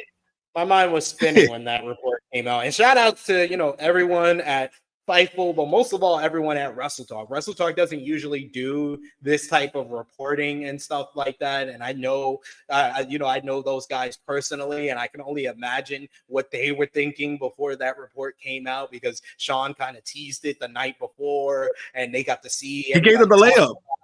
Yeah, and Sean basically did the confirming the layup because they got the picture first, but they went to Sean because they have a close relationship with Sean to kind of get validation from it and confirmation of the meeting and everything. So bravo to those guys, shout out to those guys for sure. We do have a super chat donation from our good brother, once again, Will Chisholm. Thank you so much, Will. He's talking about the Britt and MJF situation. He says, what Britt say to make him punch the walls? We don't know. Yo, punch the wall before you're going out there to wrestle for 60 minutes. We don't know. We don't know. Yeah, it's just like even the whole thing, we don't know what was said. It's being described as he said, she said. We don't know what was said, but apparently she said something that made him punch a wall, or it could have been nothing. People do have short fuses, which MJF, from the experience I've been around him, even in the indies, he's never been that kind of individual from what I understand. Even at indie shows, what people might think of MJF, he was always one of those guys who would stay behind. Like even if he had like an opening match, he'll stay behind, he'll stay the whole show, and then even help out, clean up and everything. That was the kind of guy he was. So I've never experienced MJF having like any type of like real issues with anybody that I know of, or him exploding. So it might have been something that she said something that was just triggering, that it just pissed him off. Probably so. We got Chuck Berries with a super chat donation. Thank you so much, Chuck Berries, for the support. As always, The Rock to Will Chisholm, Steve Austin. He says, if we think that Britt is a hater now, how bad will she be if Shane O'Mac comes on board? Meanwhile, Mercedes is all smiles in the background. She's like, this is working out perfectly. This is how Mercedes is like, she's the puppeteer. This is working out perfectly. Thank you, MJF. Yeah, get rid of Britt. I mean, Mercedes is Mercedes. I mean, Mercedes is Mercedes. I mean, she's a highest paid woman for a reason. So, I mean, yeah. Like, I'm not going to argue that. Guys. Did you talk about her getting divorced? Is that real too? Speaking of which, she confirmed Mercedes Moné has revealed that she and Seraph Ton are finalizing their divorce. Monet shared a new YouTube video in which she confirmed that she is signing her divorce papers, noting that she and Tan separated in December of 2020, but kept things quiet until now. On signing her divorce papers, he said, and I quote, "Tomorrow, finally, after a long, long time, I'll be finally signing my divorce papers. And I'm excited, happy, and for Mem, I'm just ready. I'm just ready to be free.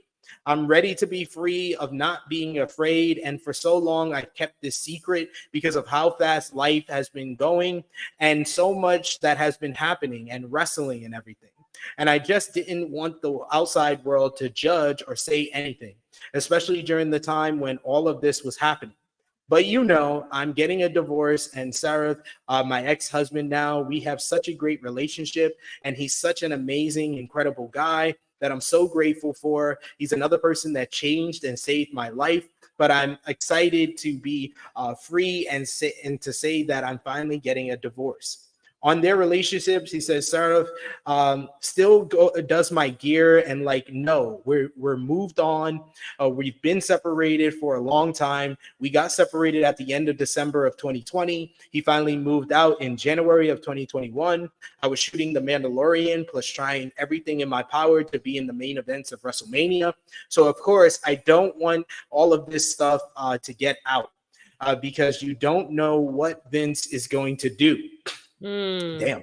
You don't know what he's going to change because Vince was I was in a storyline with Bianca, Carmella, and Carmella's sommelier, and Vince was so obsessed with me and the sommelier that I'm like, oh my God, he wanted us to be together and all this stuff. So me and Sarah just decided we're going to keep this, a secret. And then a year goes by, and then, I still don't want to say anything. And then here comes the walkout, like all this stuff happens. And then we're trying to get a divorce. And then our divorce lawyer just took so long. And now we're finally here. But my heart already just feels so much better being like, I'm free. On behalf of Tru Heel Heat, we want to send our best to Monet and Tan. It's never easy having like a public divorce in this matter and everyone in your business and whatnot. So, we want to show, of course, give her the respect, give her the time to kind of just privacy. Get through everything and give them those type of privacy. But I appreciate Mercedes for being so open about the whole situation now. Yeah. Any other comments or thoughts on this situation? No. I mean, this was something that I did hear about last year. Not the divorce part, but there were certain things that were floating around that, like, I think they're separated because she's been doing this and she's not wearing her wedding ring and all this stuff. So it's been kind of floating around there for a while. I just didn't know it was like 2020 a while. Like that's what 4 years? That's nearly 4 years. Talking about keeping a secret, like damn, like that's really good for them. That's what they needed when it comes to like not people knowing their business. Right. I agree. And once she got it out there, I think she just did because she was ready to talk about it. You could see how emotional she was. At the end of the day, it doesn't matter what happened. This is a decision they both made, and I think that's all that really matters. She got it out there. She obviously wanted it off her chest, And, maybe there's a weight that got lifted off her shoulders by doing that. So, I mean, on a personal level, that's good for her. Absolutely. And then finally, before we wrap up AEW with Rampage, we had previously reported AEW had been in talks with Warner Brothers Discovery for a broadcast rights renewal deal, and the exclusive negotiating window for WBD was slated to end in July. Fightful Select had an update on the recent talks. According to Fightful's update, WBD sources indicated that the exclusive negotiating window with AEW ended this week. So it appears the exclusive window lasted through all of July. It's unknown if AEW and WBD have reached a new broadcast deal. It was previously reported that a new broadcast deal between both parties is expected, and a new deal was said to not be imminent. Per the report, both sides were said to still be in ongoing negotiations in the last week. Additionally, it was also previously reported by Fightful that Warner Brothers Discovery CEO David Zaslav and AEW CEO Tony Khan are scheduled to be in a meeting in Paris, France during the Olympic Games. The meeting was reportedly scheduled for last weekend. Fightful also reports that there has been a long ongoing dialogue between AEW and WBD. It said that the two sides have been speaking weekly about synergy, co-promotion, and upcoming plans. One WBD source informed Fightful in 2023 that they thought they were deep into talks about making one specific aspect of a new broadcast deal work, which ended up being AEW Collision. There were also reportedly talks about AEW content appearing on Max. We reported a couple of weeks ago that in France, there was AEW pay-per-views put on the Max streaming service over there. Also, Fightful reports that WBD source said that for every broadcast deal that's negotiated, the Max streaming service is in their minds while negotiating the deal. Tony Khan is in Paris as of yesterday, and he took to social media to comment on it, thus confirming that he probably is doing the meeting this weekend with David Zaslav during the Olympic Games. Khan went on Twitter and wrote, "It's my first time ever in Paris. I'm grateful to be here. Thank you at WBD, at TNT Drama, and at TBS Network. A great weekend of wrestling kicks off in Time Cop territory tonight. Friday night, hashtag AEW Rampage on TNT. Saturday night, hashtag AEW Collision. Tomorrow at 5 p.m. Eastern Time, 4 p.m. Central, and 2 p.m. Pacific." So what do you think? Do you think that we're any closer to a deal being announced, or do you think that they are just kind of biding time? I mean, at this point, if the negotiating window, the exclusive negotiating window is open, Tony better be out there talking to other people outside of WBD. If they are dragging feet, do not wind up like, another company that will just talk to one. You better be like the NBA and talk to others and put WBD on the pressure. What do you think, Krssi? I agree. Like you should have multiple ways of trying to get these streaming apps, like have multiple parties try to like be interested in this company. Because like you said, they're dragging their feet. If they wanted to do this, they should have been did this by now. Like, what are we taking so long? Get it together. So you should be shopping it around to multiple people and see who can get the best deal and put pressure on it. Put your foot on their necks. Yeah. Well, he can only do that now. He couldn't do that before because they were in the exclusive window. Yeah, I was gonna say the same thing. But I do agree. Yeah, like if there's nothing on the table, if there's no agreement, then obviously you should shop elsewhere to see what's the best deal possible. That's what you should always do. NBA did that, and now they're in a mess with apparently there's going to be the lawsuit filed against them because of all that mess itself. Maybe that's also part of the reason why it's been taking long as well, is because they were trying to get the NBA back, and then by the time they decided to, hey, we're matching their deal, NBA said, nah, fuck you guys, we're out of here, we're going to Amazon. That's basically what happened. And now TNT is like, you know what, fuck you, we're gonna bring this to court. Let's see who actually wins, right? That's basically the story that's going on now. But I think, to be honest, I honestly think there's already a deal in place, and I think it's gonna eventually, I think they're just waiting it out. They're just like, hey, let's just take our time. I think they're probably gonna announce it around maybe All In. That's my guess. I think that's the best time to do it. But I do believe there's no sources, no, don't quote me on it. I think there's already a deal in agreement, and they're just waiting. I think there is something in principle for Tony to be having this meeting after. He's already in brewing. It's already happening. Yeah, I think there's something in principle. They just have to work out the details. But I'm not reporting anything either. That's just my belief. Especially when you have this man going to France for the very first time ever in his life, which I'm surprised about. If he's going all the way over there for nothing, then I mean, like, fuck you there for it to begin with. Right, that's what I'm saying. Shame. He's a bigger idiot than Jimmy Macaron thinks he is. AEW Rampage last night. The show featured MXM Collection beating Private Party in a good main event, making their Rampage debut. I love MXM. Let me just say. We got Nyla Rose as well. She picked up a victory over Harley Cameron in one-on-one action. Wheeler Yuta as well picked up a victory over the Butcher in a decent little opener, while Brian Cage won a squash match over Manny Lowe. And then after the matchup, he interrupted an interview with Kyle Fletcher and Don Callis, which led to a backstage confrontation between the two to set up a matchup this tonight, 5 p.m. Eastern time, on the special edition of AEW Collision, starting at an earlier time. Fletcher trying to get a warm-up before he faces MJF on Dynamite on Wednesday. But we got other news in AEW land because it's contract season, it seems, when it comes to AEW.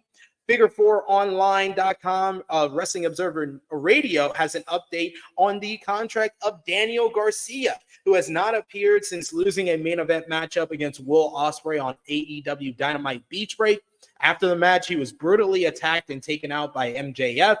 As previously reported, Garcia's AEW contract is believed to expire this fall.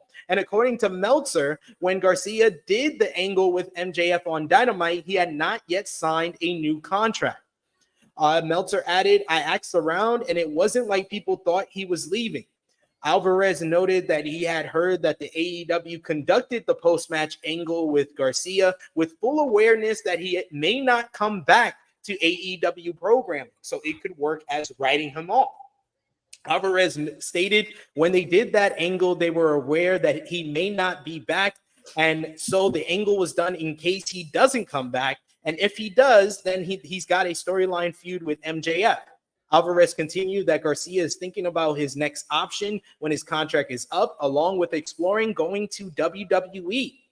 Alvarez went on to say, "I know Garcia had been thinking about it, and he had told people he had been thinking about what he was going to do, which he should do. Check with both sides or whatever if your deal is coming up. I don't think it's 100% that he's coming back. I will say that, but I don't think he has re-signed or decided to leave yet." But that was one of the reasons he was taking out in that storyline. Ibu of Wrestle Purist later reported that Garcia has not yet made his decision on what he will do next, and that he still hasn't re-upped with AEW. He wrote on Twitter, "He has not re-signed. He has interest from other companies. He has not made his decision. AEW is confident, though, he will stay. And if and when that's official, he will be slotted back in a major feud with MJF." The Wrestling Observer newsletter reported on Friday that Garcia is believed to be re-signing with All Elite Wrestling and will feud with MJF when he returns. The injury angle was shot with that in mind. Garcia has at one point had interest in WWE. While that's possible, the belief is that he will stay in AEW where he will get a better money deal. And WWE is also said to be interested in Garcia as well. But what do you think about the news? This was kind of a big news story. It probably would have been higher on our news list earlier in the week before all the chaos happened. But Garcia kind of being up in the air in regards to if he will re-sign or not is a big deal. And I had the question. I answered Ibu on Wrestle Purist on Twitter when he put out the option, what do you think Garcia should do? Ivan Garcia, I think that your upside is higher in AEW than it is in WWE. I think that he would be a major star on the NXT brand, but Raw and SmackDown is a catch-22. I'm not too sure about either option when he eventually has to get called up to the main roster. Krssi Love, from 0 to 100, what would you put Daniel Garcia re-signing with AEW? Re-signing with AEW would be, I would say a 7.5. You mean a 75? Oh yeah, that. Oh, sorry. Yeah, that. Sorry. What about you, Josh? I'm gonna be the high man on this. I'm gonna say 100% he resigns with AEW. That's fair.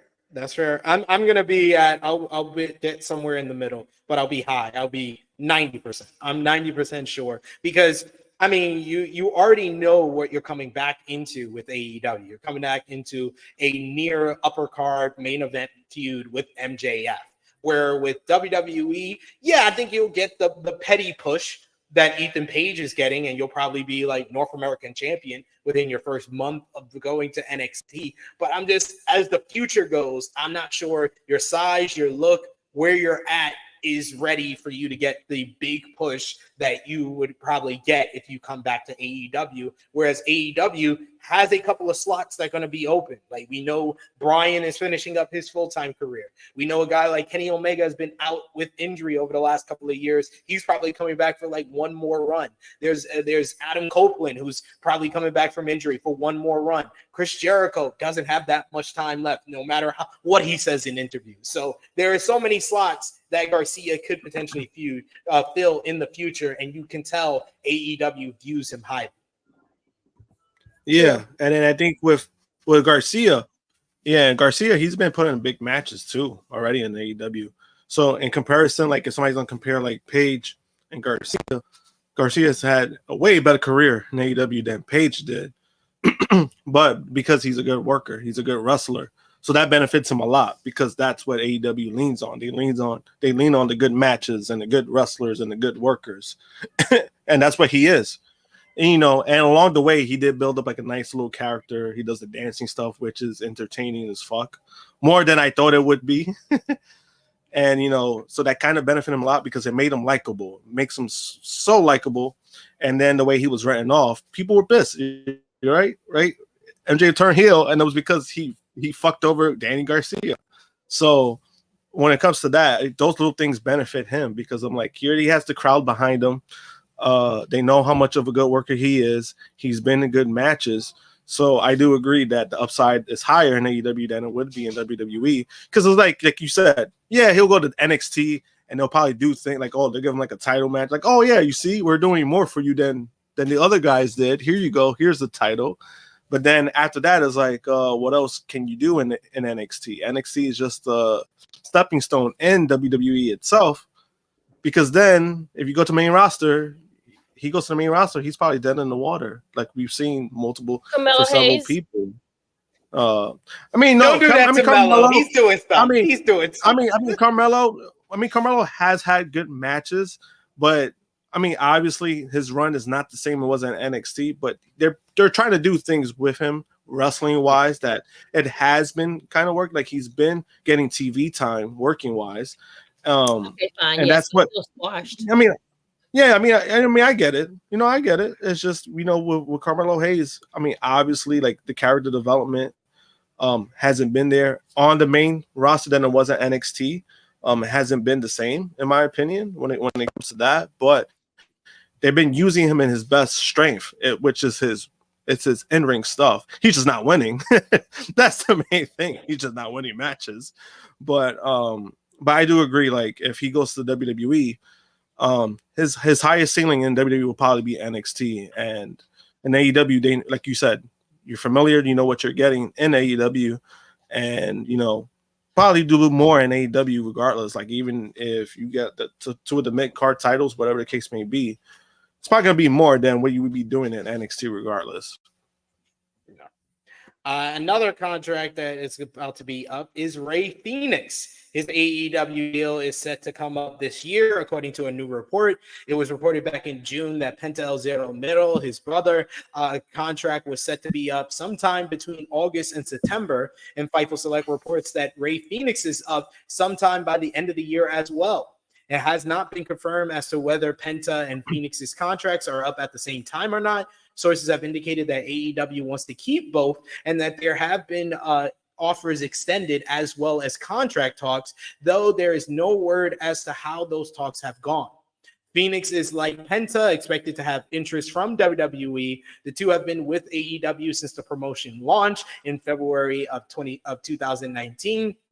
On August 1st, Rey Fenix filed to trademark King Fuego, Rey Fuego, and Fuego. All trademarks were filed for entertainment purposes. It could be because now the Lucha Bros have been working more in CMLL in Arena, Mexico, where on last Friday's show, they were known as King for Rey Fenix and Lucha Brother for Penta, because AAA owns the rights to their Rey Fenix and Pentagon Jr. names. Meanwhile, Penta El Zero Miedo has filed applications for a few new trademarks himself. The AEW star trademarked Zero Miedo, and Animal with the one in the middle on August 1st, according to Fightful, and that is to be used in Mexico as well. But it could also mean that they're going to use it in WWE. So what would you put 0 to 100 of the Lucha Bros re-signing with AEW?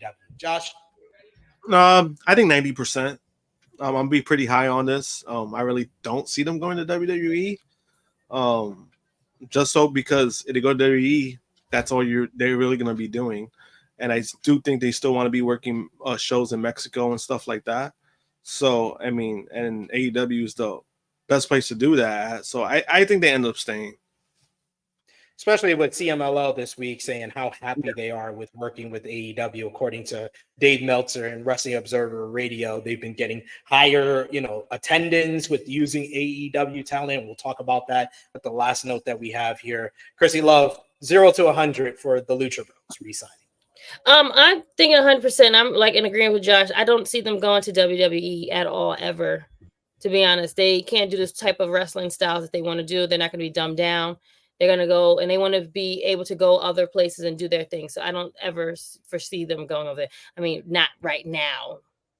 10 years maybe, if they are wrestling. But yeah. I will once again go in the middle and say 95%. It's we're all pretty high. We're all 90 and above here, because I just think that, like Emmanuel is kind of alluding, they would just get lost in the Mexican mid-card vortex. So I'm good on that. You saw SmackDown yesterday with Legado del Fantasma and them. Yeah. Where's the LWO? Foolishness. And then finally, we got to talk about the when he had a chance and got with the Judgment Day. We got to talk about the AEW American Champion, Maxwell Jacob Friedman. Yes, finally, he is proving that he is a defending champion. In a video release for Revolution Pro Wrestling on Sunday, MJF announced that he will defend his title against Michael Oku, who is the current Rev Pro Undisputed British Heavyweight Champion, next month. This month, actually, next Sunday, August 11th at Rev Pro. And I can announce here, I will be there live for this to see our American champion, New York sold MJF. I'll be sitting in the balcony. If you're in the UK, come and holla at me, say hi. MJF noted in the video that since Oku earned Will Ospreay's respect, he now has MJF's undying hatred. MJF added, "You are scum of the earth. You are disgusting. You are scrawny. You are indie trash, and you hail, let's face it, from the worst country in the entire world, a third world country, if we're being honest." MJF also he also successfully defended the American Championship for the first time in Arena, Mexico last night for CMLL, defeating Templario. And I love the fact this man changed the name from International Championship to American Championship, but he is using the international championship gimmick better than most international champions. It's hilarious to me. MJF. It looks like one of the boxing belts. You know how like the belts, like the boxing belts have like it be having like all the ruffles and it be have all these colors and flag. That's what it looks like. Indeed. MJF is hilarious with this whole bit. But they need the belt. I like the belt. They just need to stop with the US versus UK stuff. I did not like the whole promo and the feel of it on Dynamite. Just stop with the whole US versus UK because it doesn't work in the US. That's just going to get places like South Carolina in the South that loves America to cheer for MJF, who's supposed to be the heel. This is only going to work. The US versus UK. Oh yeah, It's only going to work in London. That tell them SP. Yeah, it's the whole, and we're all like our country right now is going through South Carolina. They love America stuff, for all the wrong reasons.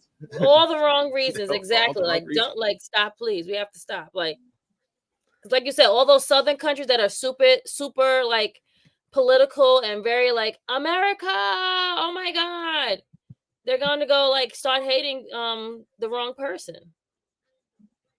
Absolutely. It doesn't work. It just doesn't work. We also got Manuel says MJF versus Oku should slap. I can't wait to see it live. I'll be there. I'll be hollering at the Wrestling's podcast. They'll be there as well. I talked to Joe Holbert, one of our good brothers, has been on the channel a lot. He'll be there as well. So looking forward to next Sunday. Let's finish off with the converse with ROH TV on Honor Club. And we actually have things to talk about from the show because this week the show featured Dustin Rhodes and the Von Erichs beating Iron Savages and Jack Jameson to retain the Ring of Honor 6-man tag team titles in their first defense. Later in the show, Dustin Rhodes talked about this last ride for him lasting over 5 years now, and he wants more after winning the 6-man tag team titles. Evil Uno of the Dark Order interrupted to complain and had Dark Order jump Rhodes from behind after the Von Erichs left the building.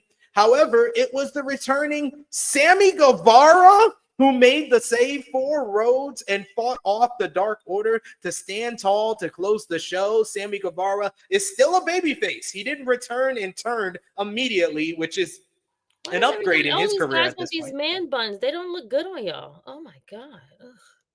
Not everyone could pull off the man bun. Like, you also had Brian Cage defeated Rocky Romero in a rock solid bout. You had Wheeler Yuta defeated Anthony Henry in a very good matchup for the Pure Division. Beast Mortos beat AR Fox in a very fun lucha-based high-flying type of matchup. Beast Mortos is on a roll right now, getting victories on Dynamite and here on ROH TV. And then finally, you had Top Flight, who debuted their new flight attendant, Layla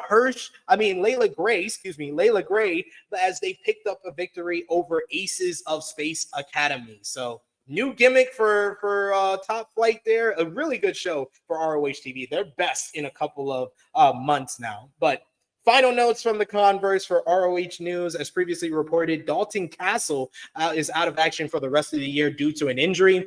The Wrestling Observer newsletter reports that Castle suffered a torn bicep. It happened during his matchup with Roderick Strong last month. The match also had ended bad as Castle was legitimately knocked out, and the referee had to restart their count when Castle didn't initially kick out.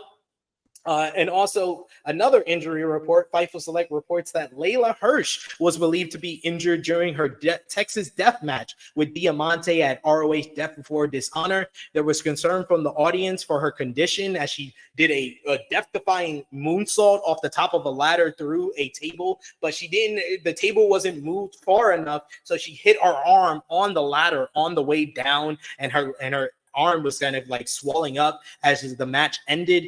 ROH confirmed that Layla Hirsch suffered a dislocated elbow at Death Before Dishonor, and it was reported on Thursday's show an injury scare when she did that moonsault off the ladder, and she was reportedly supposed to be okay, but Ian Riccaboni said on the show she dislocated her elbow during the matchup. No word on whether she's going to miss any time as of yet, but sucks for Layla, who coming off a great matchup. Dave Meltzer in the Wrestling Observer newsletter rated the match 4 3/4 stars. It is the highest rated American women's matchup of the year so far for Wrestling Observer. So She coming off one of the best matches of her career, and she gets hurt. That sucks. So sending our best to Layla Hirsch as well as Dalton Castle with those injuries. But let's move over to WWE World as we had SmackDown last night. The show featured the American Nightmare, Cody Rhodes, and Solo Sikoa having a final face-to-face ahead of SummerSlam, with Solo challenging Cody to make their title match at tonight's PLE, a Bloodline rules match, which Cody accepted. Later on in the show, though, the Bloodlines, Jacob Fatu and Tama Tonga, beat DIY in a rock-solid main event to win the WWE Tag Team Championships. Yes, Solo standing tall with titles that he did not win himself. He also had Jade Cargill and Bianca Belair beat Isla Dawn and Alba Fire via disqualification after outside interference from Blair Davenport. This led to a 3-on-2 beatdown for the heels to stand tall. Nia Jax gifted Tiffany Stratton a brand new Tiffified Money in the Bank briefcase and made her promise not to cash in at SummerSlam when Jax challenges Bayley for the WWE Women's Championship. You had Andrade picked up another victory over Carmelo Hayes in another awesome matchup between these two men. And then finally, you had Logan Paul had his homecoming celebration, which led to LA Knight ruining it by defacing a banner of Paul and stealing Logan's Prime Mobile ahead of the United States Championship matchup coming up at SummerSlam. Who was the three Krssi jabronis at his homecoming?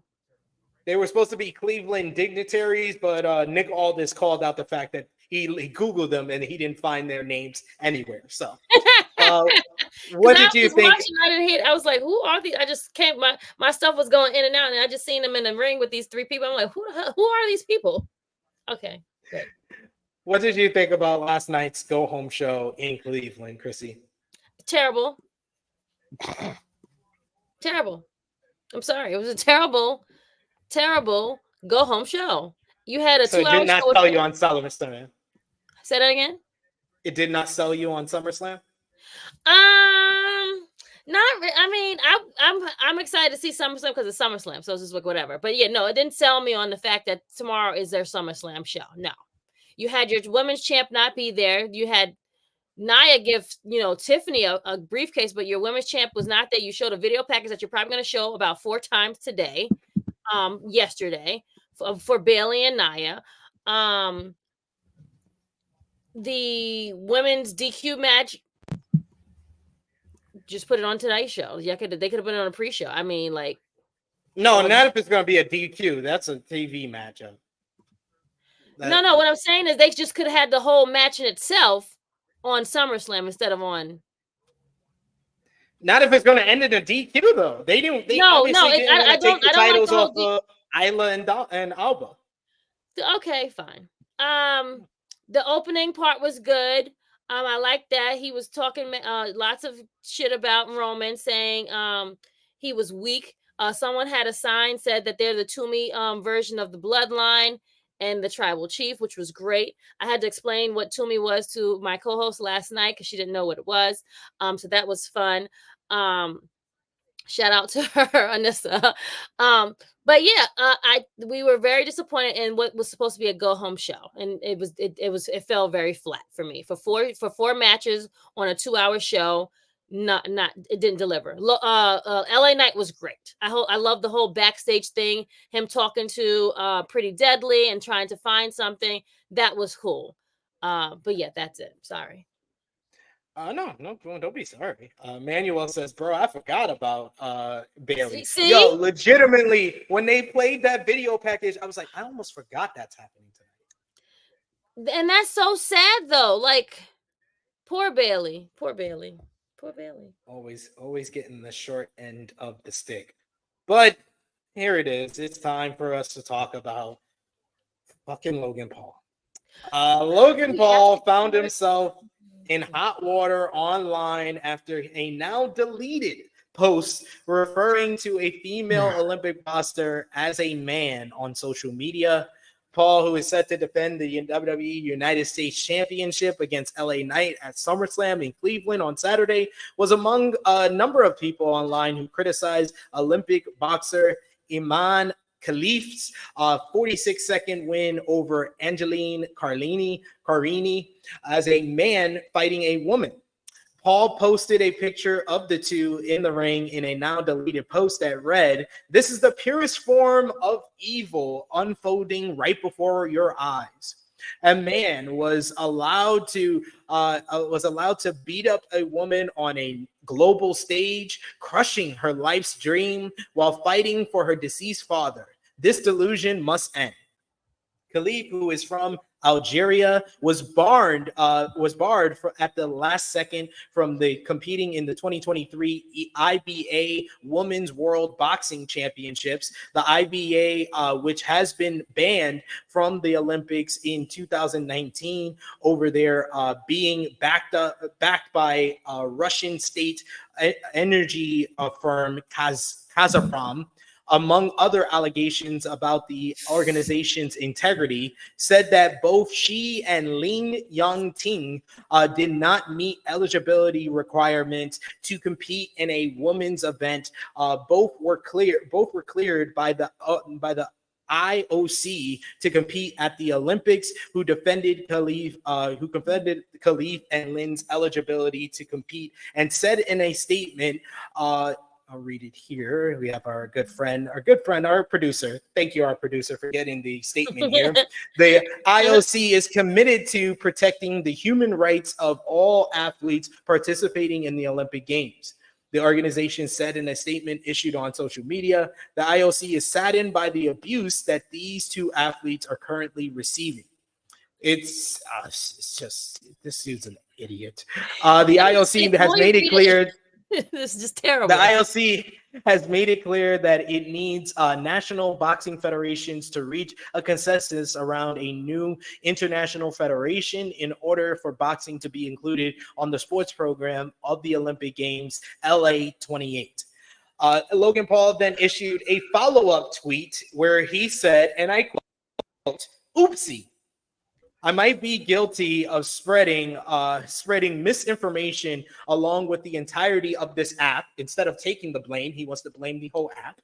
Although she's been previously disqualified for failing a quote-unquote gender test and has XY chromosomes, some sources say Iman Khalif was born a biological woman.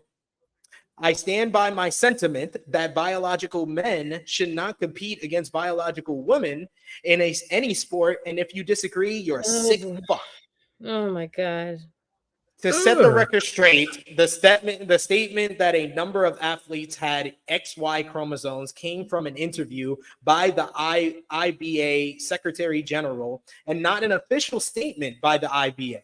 Nor did it single out Khalif, although she and Lin were both disqualified at that time. Khalif and the Algerian Olympic Committee denied the claims by the IBA, and Paul has since deleted the initial tweet. We also got here a tweet from Isla Dawn, a fellow WWE star, alongside Logan Paul, and she wrote, "Baffled by the constantly moving goalposts for womanhood. Just say you have zero media literacy and keep your transphobic opinions to yourself. Have a good day." Go ahead. Stand on business, Isla. Stand on fucking business. Josh, I know you have something to say. What do you think about Logan Paul putting his foot in his mouth about this situation? Well, I mean, is anybody really surprised that Logan Paul's a fucking idiot at this point? Like, this is, it's a constant with this guy. You know?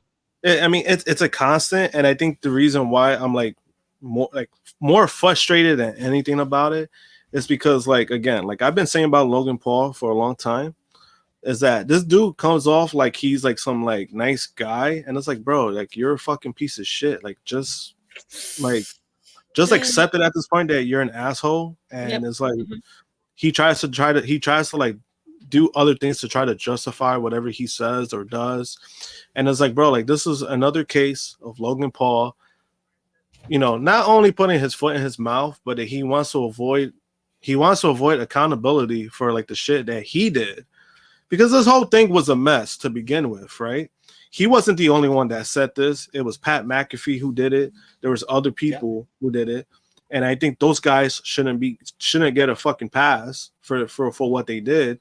It's because, like, what's crazy to me too, and this is part of it. This is to Logan. This is part of it to certain demographic of people in the United States, is that they're so pressed of fake news, right? They hate these big corporations. They hate CNN. They hate other news outlets of supposedly spreading misinformation. Yeah, but then these are the same people who also they fucking back up, right? And they fall in line with what they claim to hate, which is fake news.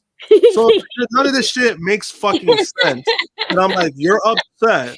Yeah, you're upset. Like CNN supposedly spreading misinformation, but then yet you're the same fucking idiots that will see something on the internet, Twitter out of all fucking places, and you run with the narrative of, oh, this is true, this is what really happened, instead of just doing your own fucking research of the situation. And then you look, and then if you actually did some research, you did some reading, you will look like less of a fucking idiot to know, like, this shit should have never been none of this shit should have been reported because it's inaccurate, right? Because when it comes to the female boxer, everyone's like, oh, that she was a man, she had an advantage. What advantage did she have? Her career record was like 9-5. There was no advantage. There was no advantage that she was having in her career, right? There's no fucking advantage. And this is why shit like this was like kind of like pissing me off, because people will run with, somebody posts this one thing, they run with the narrative of like, oh, this is true. But then it's like, all right, so you also believe in fake news. Like, that's what you're doing. You're running with this shit. And when it comes to Logan Paul, it's like, bro, you could have just easily apologize to her. Instead, you wanted to double down. You have asked, basically admitted that you were wrong, but then you're trying to like go on the part of like what you believe in, which is fine. People could believe in what you want to believe in, but I think it's also about how you project what you believe in, right? And that's where I stand on with certain things. And I think the way he just went about it, it was like, bro, like, this is not like, you were fucking wrong. Just admit you were wrong for what you did. And it's like, to me, it's just more of like, yeah, this is fucking Logan Paul doing the same dumb shit that he always does, right? We've seen it. A lot of people know about the Japan incident. He wants to talk about the purest of evil. I'm like, bro, you did something you weren't supposed to do for monetary gain, and you made jokes of it while recording it, and you posted it. You made money off of the situation of what you did. That doesn't make it right. And then all of a sudden we have the fucking CryptoZoo scam. You knew about it. You did absolutely nothing about it. And then you got called out on by another big YouTuber, and you got called out on it. You threatened to sue the man, and then you backtrack because you realize you were actually wrong. Again, and you said, I'm going to pay my victims back. To this day, you have not paid one person back, and he's not going to. And he sued the person who did the reporting because the dude made several videos of Logan Paul again saying, hey, Logan still hasn't paid back none of his victims. And yet the very thing that you said you were not going to do, you did anyway. You said you weren't going to sue the man, and you did anyway because you were being a bitch. Instead of just admitting that you're wrong and you haven't done shit, you're just doubling down of what you said you weren't going to do. And then this is why, like, this case, when he came out with this bullshit, I'm just like, bro, like, this is another case of Logan Paul just doing dumb shit, and then he wants to act like a victim. And I think that's why it's frustrating for me when it comes to like Jake and Logan, where it's like Jake, we know like the dumb shit that Jake has done, right? And we know what he's about, right? Which I'm not saying that it's okay. I'm not justifying what Jake has done, but at the same time, it's more like, all right, we expect this shit from Jake. Like, we know how he is, and he's a piece of shit. But he doesn't try to double down on it. He doesn't try to like play a victim for anything. If he's gonna stand up by something, he's gonna stand on it, and he's not gonna give a fuck. When it comes to Logan Paul, he cares way too much, and it's like, bro, you can't be an asshole and then care too much of what people think about you because you're an asshole. So why do you care so much? Like, And then for him to just delete everything, it just shows how much of a fucking idiot he is. He's unaware of the dumb shit he does, and he shouldn't be this reckless at this point, knowing that you have a shady past, you do dumb shit, and this is just another case of that. And it's like now he's with WWE. It's like what's gonna happen with that? You know what I mean? Like it's like, bro, like are you gonna get a pass? Like your money? You know what I mean? I saw a couple of people in the chat mention that they're basically making Sami Zayn like have to do coy fucking post about his being against the terrorism and save Gaza, and while Logan Paul is able to be a public idiot like this. It just doesn't make any sense. That's why I just put my one tweet about this whole situation was, I think if anything today proved anything, Sami Zayn greater than Logan Paul. Always as a human, everything ring. I don't give a fuck about Logan Paul's in ring shit at this point, because it's like, yeah, he's athletic, but it's not going to sway me anymore at this point. It's like I don't give a fuck what he does. It's just like, bro, that you're an idiot. Like I said, I can admit that Hulk Hogan meant a lot to professional wrestling. I can also admit he's a fucking asshole that's a racist. Just like I can admit Logan Paul might be one of the best celebrity turned wrestlers that's ever been here, but he's also a prick and a fucking idiot. That's true. And I think that's why, and I think to me, that's why I'm like sick of it, because it's just like, bro, like this dude is never going to change. I think from what we've seen already, he's never going to change. He gets into these fucking messes. He's never going to fucking change. And even him deleting the tweet, it don't mean anything, because you said it, bro. And you had the one opportunity to just admit that you fucked up, and you still couldn't do that. Like, and apparently it was only because WWE PR hit him up, and he was apparently kicking and screaming, according to Ebu of Wrestle Tourist. But of course, Logan Paul wanted to reply to that and says, "This is a lie." Oh, now you can point out when something's a lie. No, now you can point out when something's a lie. You couldn't point out when you were fucking lying, but. We do have a super chat donation here from Vala B. Thank you so much, Vala B, for the support. And he notes another dickhead thing he did.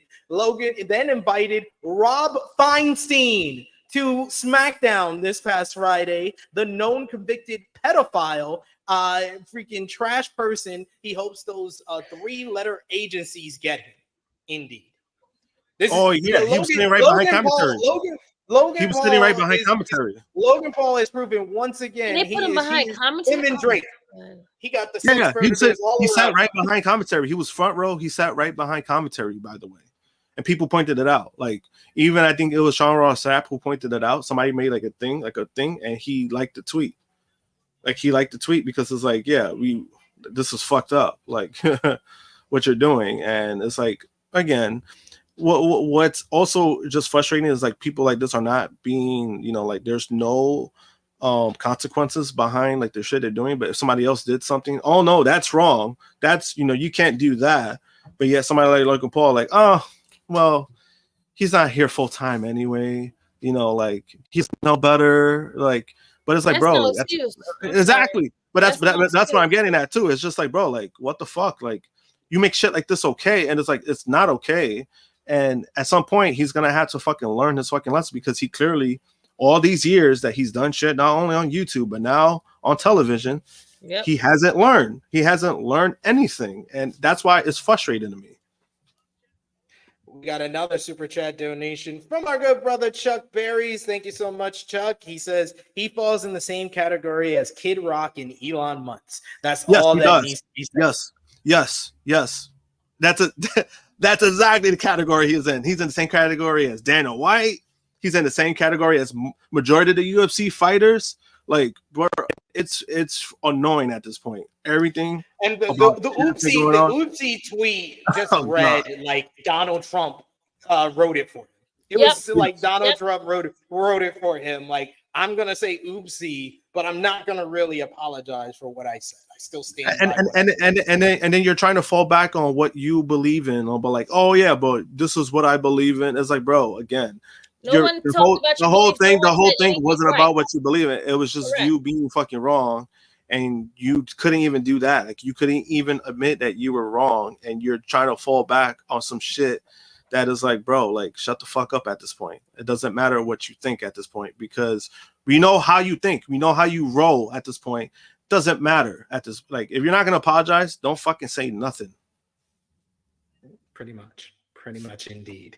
I will read the last super chat in a minute here, but we do have one final note before we get into Raw this week. The Hardys have apparently met with WWE officials on Friday, according to a new report. You gotta be shitting me. PW Insider reports that Matt and Jeff Hardy met with officials from the company very early on Friday morning in Cleveland. There's no word as of yet on what was discussed, though the site has heard that some content was filmed to be released via WWE Digital. The Hardys are currently working with TNA Wrestling, who have been in a working relationship with WWE that has resulted in crossovers on NXT TV.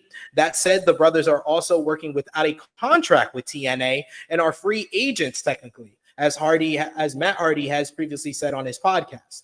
The two are set for TNA's tapings to take place this weekend and did a signing at WrestleCon on Friday. A new report had additional details on the Hardys meeting with WWE. Fight Select reports that the meeting between the Hardys and WWE was an invitation by the company to have them film interviews and content. Some of the filming was for active series, while other material was for potential Hardy-specific content. The team was already in town for WrestleCon, and they are scheduled for TNA tapings. Are you trying to read the same thing I am? Okay. Strawberries.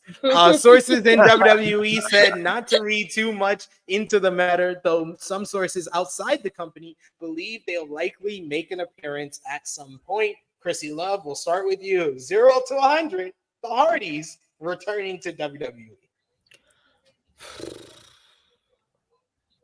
Just because y'all want to get inducted to the Hall of Fame. Yep. And they'll get a nice little nostalgia run too. Nick, I got glasses. You got glasses? You're smart? Yeah. Unlike me. Hey. Look at you. You and Krssi look like twins. You better give your mom back those glasses. I was like, whose glasses she got on? Those are Prada glasses. Your mom, yeah. I see her mom just snatched the glasses from her.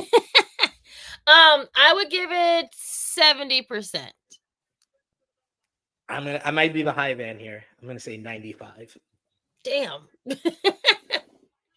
95%. Josh? I was gonna say like 80%. Because again, they're on the tail end of their career. The tail end, they at the end. What are you talking about? You know what I'm saying? Like, basically, I mean, to them they're not. So that's why I say tail end, because they keep going. They keep going.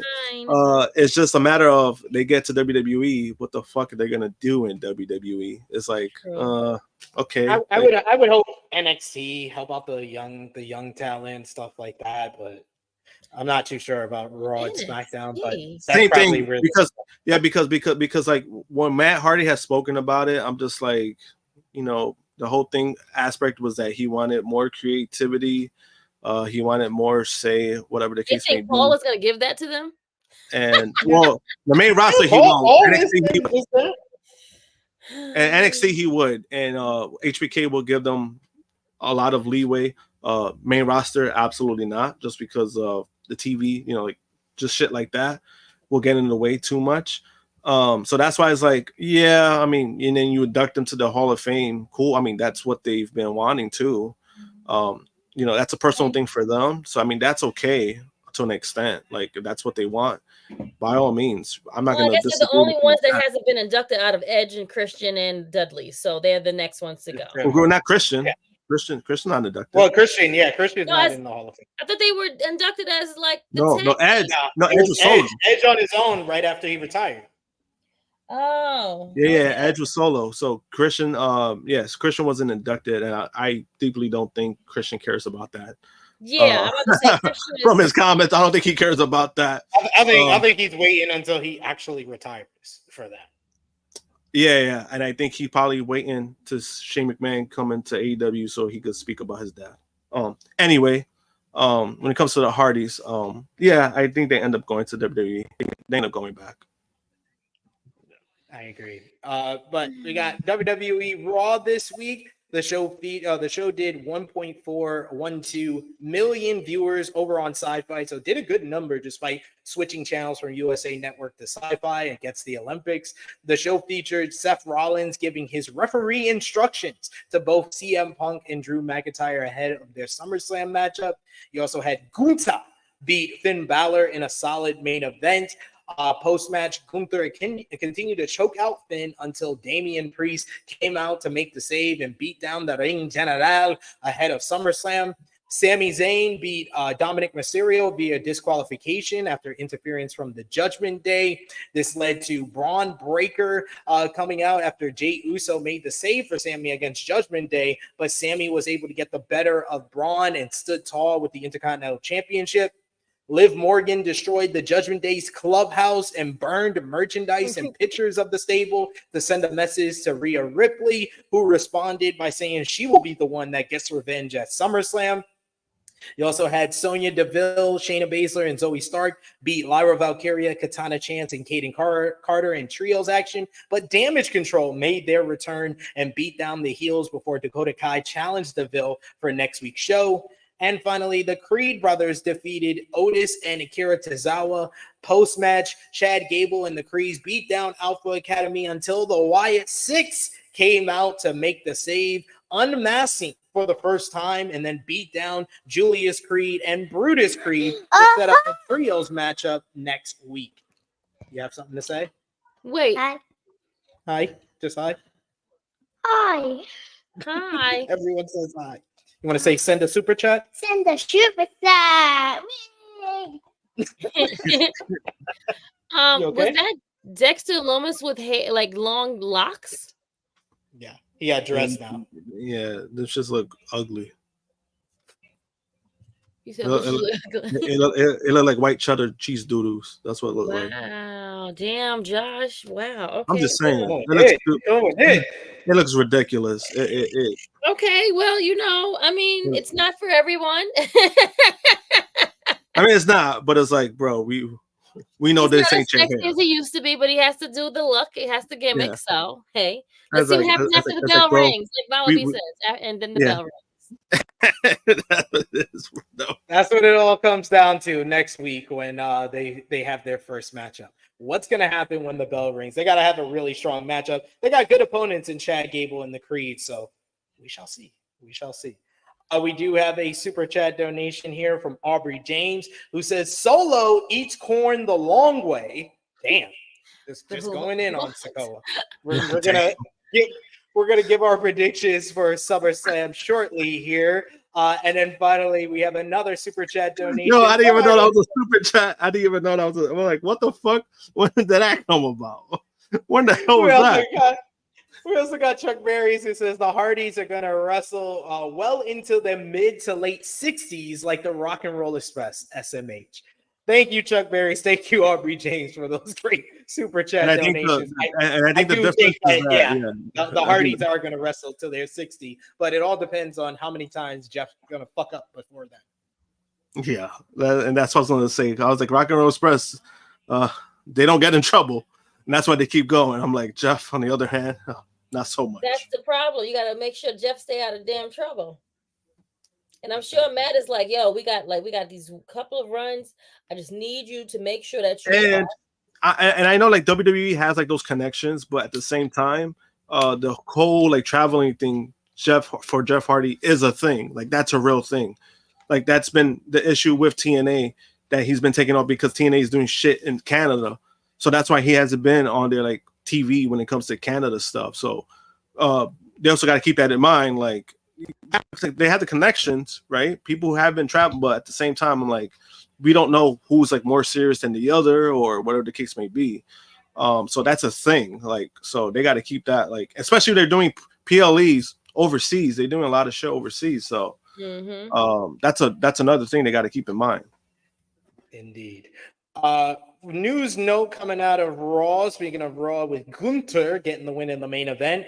We discussed John Cena's retirement tour and potential matches a few weeks back following the announcement at Money in the Bank. And now Work Wrestling has revealed one of the first planned matches for the retirement run is, in fact, the Ring General, the King of the Ring, Gunther, The report reads John Cena versus Gunther is currently penned in as a marquee PLE matchup for Cena's retirement tour. My question to y'all, Krssi Love, I'll start with you. When do you think we will see Cena versus Gunther? I said it before when we talked about the retirement tour. I think that's your WrestleMania match for the World Heavyweight Championship. Cena going for number 17 against Gunther. That is the best option for Cena's last WrestleMania to have a great matchup. And then lose. Yeah, of course. Okay, that's fine. I'll go with that one then. As long as he doesn't win, I don't care. Oh, shit. Krssi knows how to keep it real. What about you, Josh? Do you think WrestleMania or when? I think Mania is a good spot. I think anything less than that, if it's not like an overseas program, Mania. I mean, Mania is the route to go, in my opinion.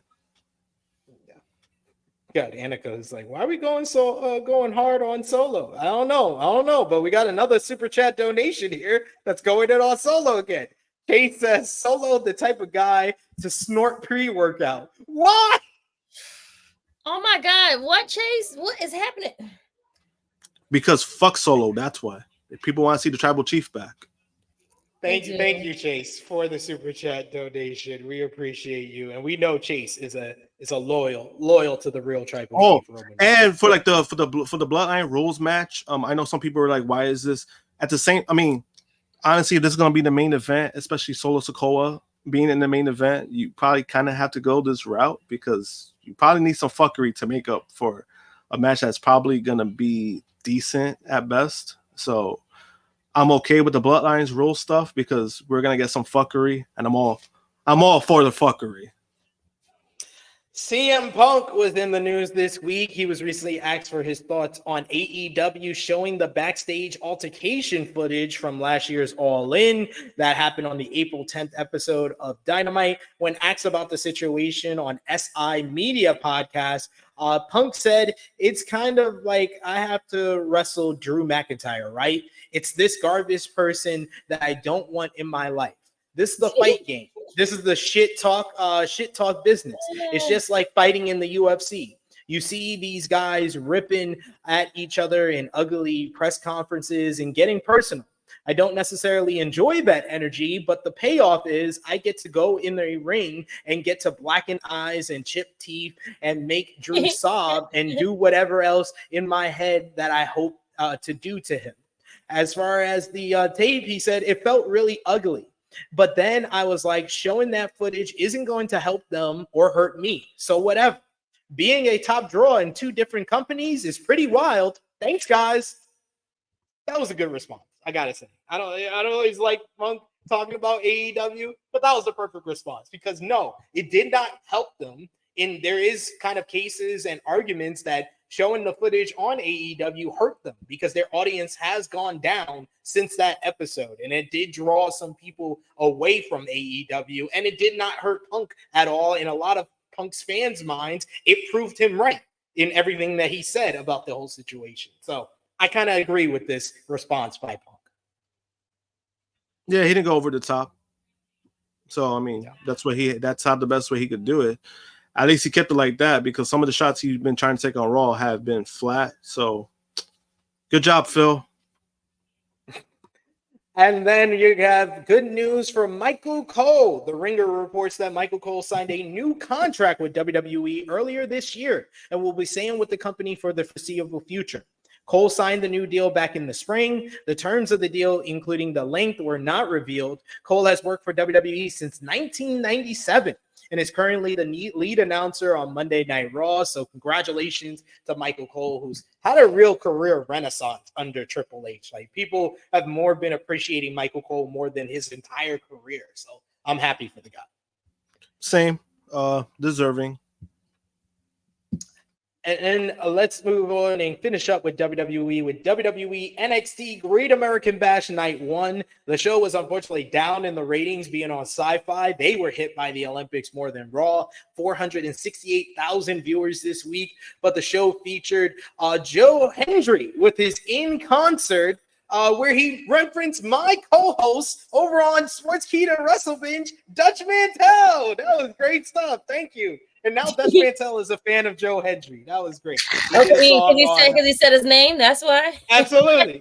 He said his name, and Dutch appeared. He made fun of Gallus and called Joe Coffey Dutch Mantel's illegitimate son. And then Gallus came out to attack him to set up their matchup, Joe Coffey versus Joe Hendry on next week's show. You also had Roxanne Perez defeating Thea Hale in a great main event to retain the NXT Women's Championship.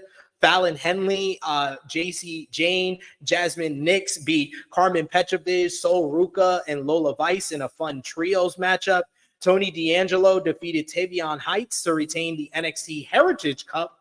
The Rascals challenged Axiom and Nathan Frazier for the NXT Tag Team Championships for Night 2 next week.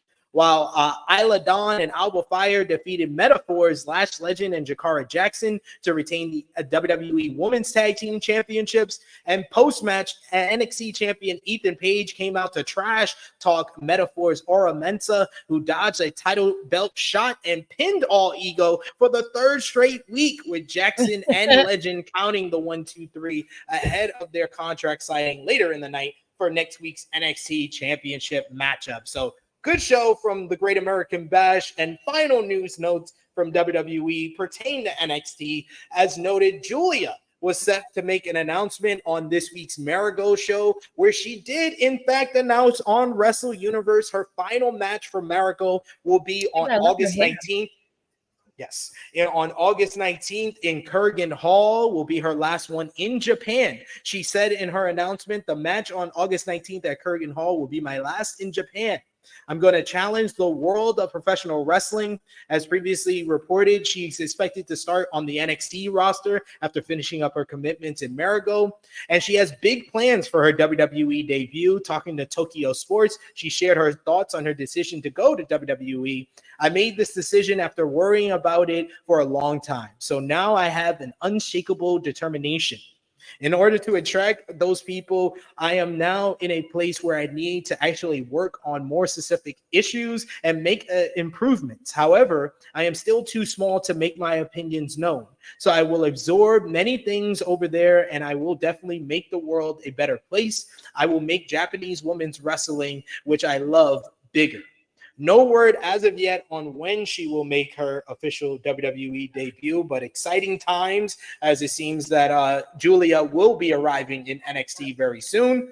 But someone who is in NXT right now is Joe Hendry. He has been a major part of the WWE NXT NA connection and crossovers. Speaking with Matt Camp on his Wrestling Matt podcast, he revealed that he has an unprecedented deal between WWE and TNA.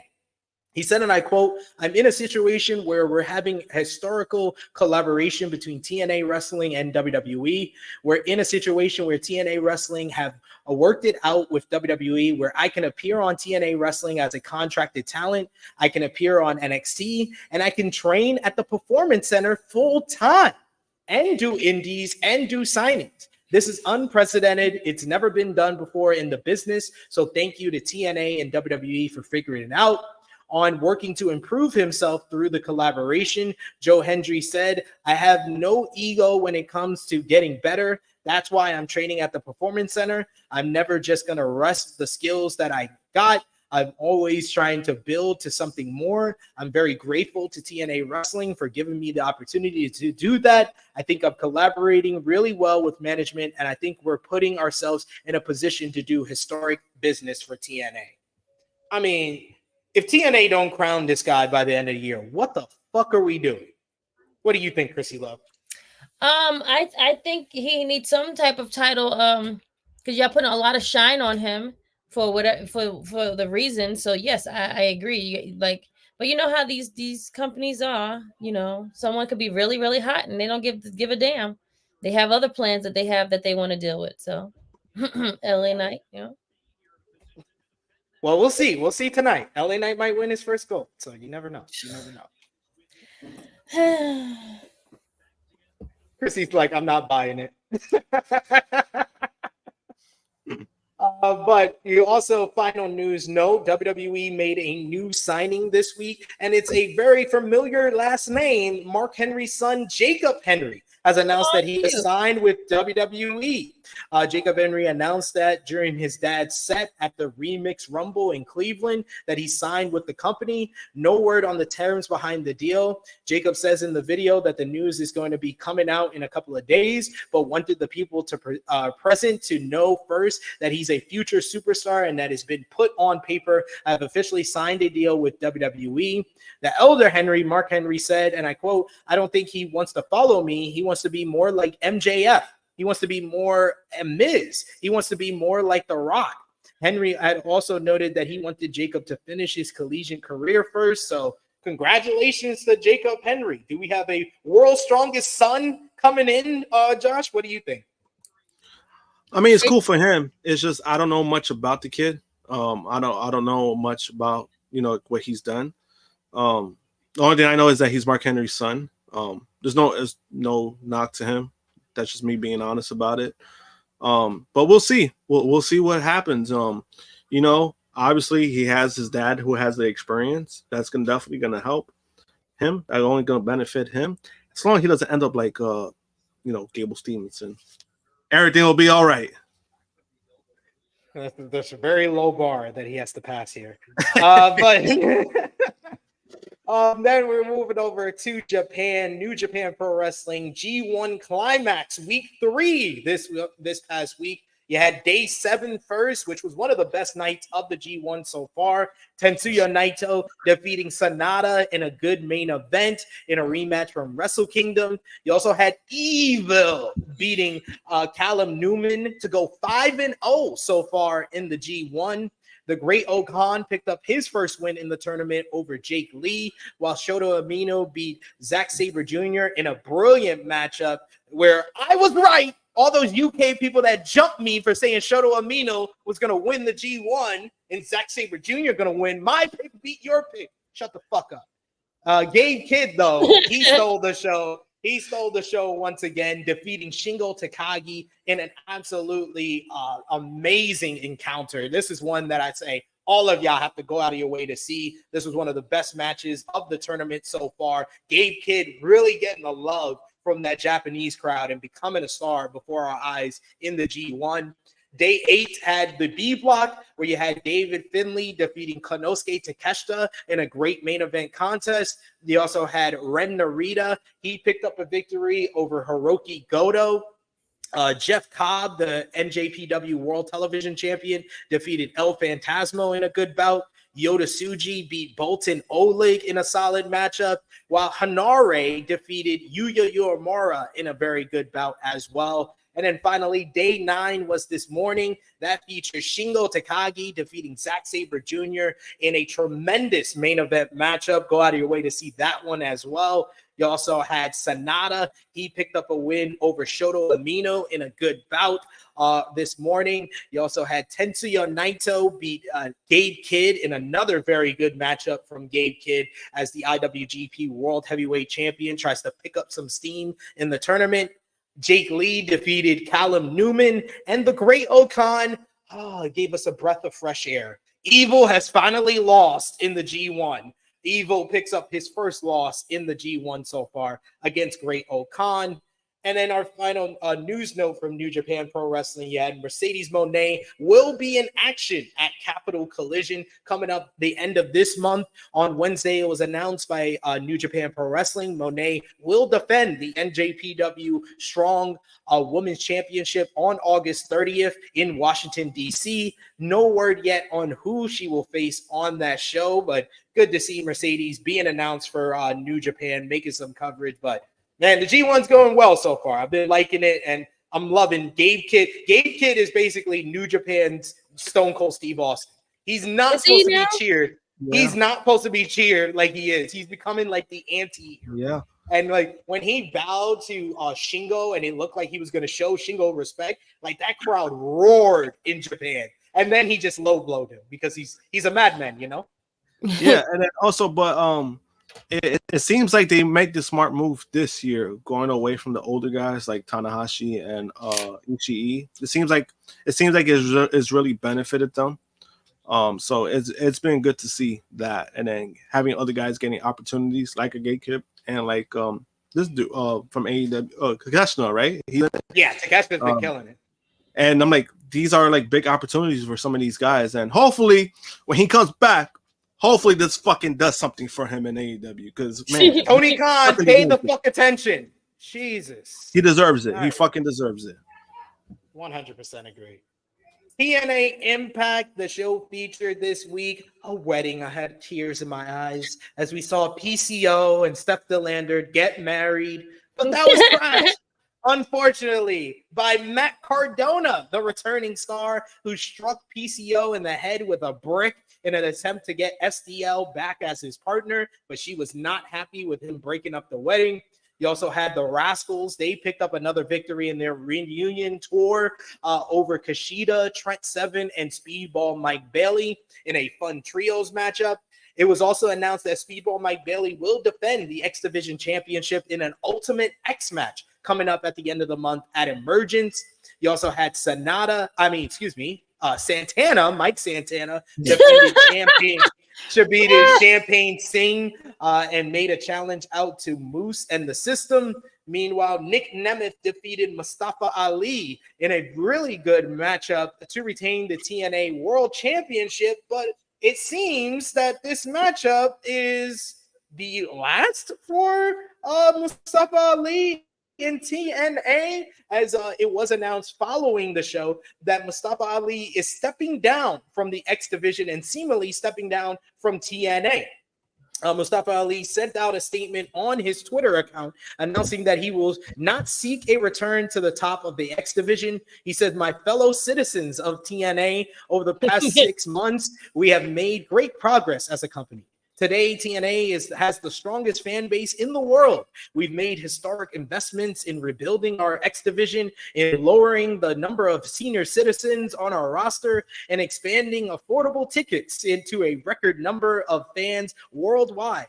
We've provided critically needed entertainment to millions, passed the first limits rule for the X Division in 22 years, featured the X Division Championship on the cover of Pro Wrestling Illustrated for the first time since 2006, and appointed the first Pakistani Indian American as champion.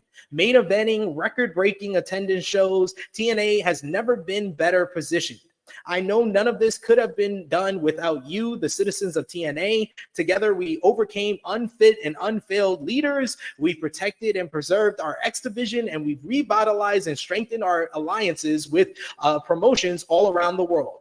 It has been the greatest honor of my life to serve as your X Division champion. And while it has been my intention to seek re-election, I believe it is the best interest of my party and the X Division for me to stand down and focus solely on fulfilling my independent obligations for the remainder of my term. I will not speak to the nation later this week in more detail about my decision. For now, let me express my deepest gratitude to all those who have worked so hard to see me reelected. I want to thank Campaign Scene for being an extraordinary campaign manager in all this work. And let me express my heartfelt appreciation to the citizens of TNA for the faith and trust you have placed in me. I believe today what I always have, that there is nothing that TNA can't do when we do it together. We just have to remember we are TNA." Do you think this is signaling the end of Mustafa Ali in TNA? What do you think, Josh? I think it does. Just because the way he's wording it. I know he's playing into his gimmick, which is hilarious. I love the fact that he did like this. But it probably does seem like, yeah, he's probably moving on, unless something else comes up otherwise. But I just don't see a situation where he comes back. I'm like, what else? What is he gonna do? Go after the heavyweight championship? He just had a shot at the world title. That's I'm like, that's why. Yeah, so that's why I think it's probably his exit. And then from here, I'm like, I wonder what's gonna happen. Like, where does he go from here? Like, right, that's my question. Where is he gonna go? Because he's been doing stuff with New Japan, but I don't see him going to New Japan full time, unless if that's something he really wants. So it'll be interesting to see, like, hey, what's gonna be next for Ali? And I think the time with TNA has helped him a lot, because I think we kind of seen like not only he's a great worker, but his character development has like really skyrocketed, in my opinion. He's when you give him an opportunity, he's showing what he could do. So this only benefits him anywhere. Yeah, I agree with you for sure. But we shall see. We'll keep you posted on what happens with Ali moving forward. And a little bit of GCW before we close off what we missed. GCW had Josh Barnett's Bloodsport last Sunday. That features some WWE talent, AEW talent, New Japan talent, TNA talent. Yeah, Shayna Baszler beating Miya Yamashita in the main event. Speedball Mike Bailey defeated Akira in a bloody, intense 3-minute war. In the upset of the night, Royce Isaacs defeated Charlie Dempsey in a rock-solid fight. Royce Isaacs, friend of the channel.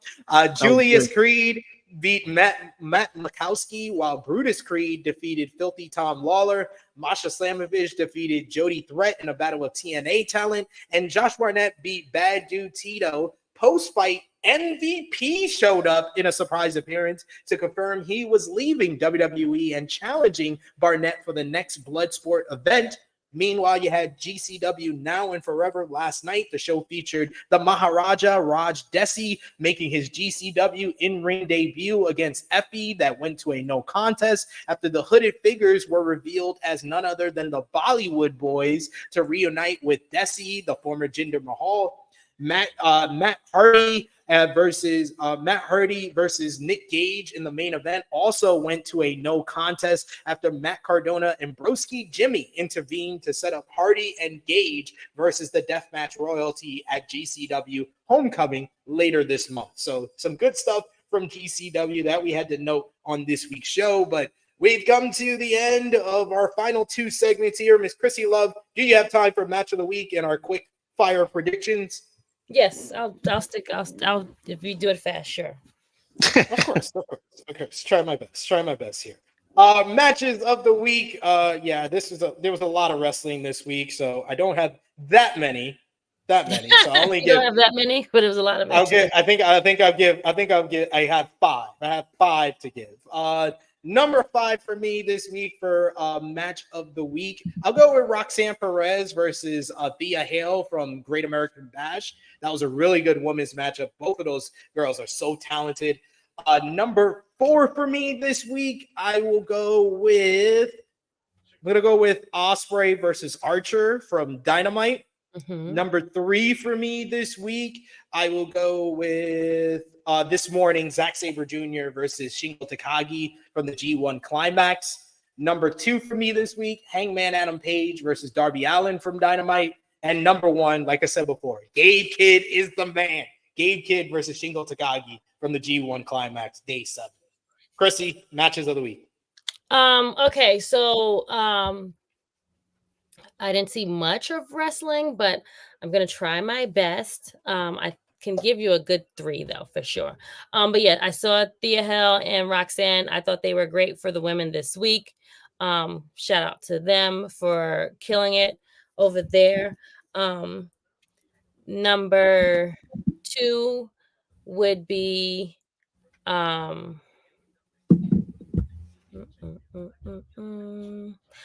didn't mind Gunther and Finn. I had liked that match. I thought they were good. I knew Finn was going to lose, of course, but hey, whatever. Finn Balor just keeps losing, and he's at like the top of the top that keeps losing every damn time. But whatever, he's on TV. And then I'll give Darby and Hangman number 1. That's fair. Josh, what about you? Oh wait, no, I didn't do. Oh well, Offspring. Okay, so we got 4. Sorry, damn it. Ospreay and Archer. Yes, there we go. So 4. Josh. I usually do a top 3. I'm sticking with that. Number 3, Ospreay versus Archer. That match was a lot more fun than I expected. Mm-hmm. Especially those choke slams, man. Oof, those were crazy. Number 2, Hangman versus Darby.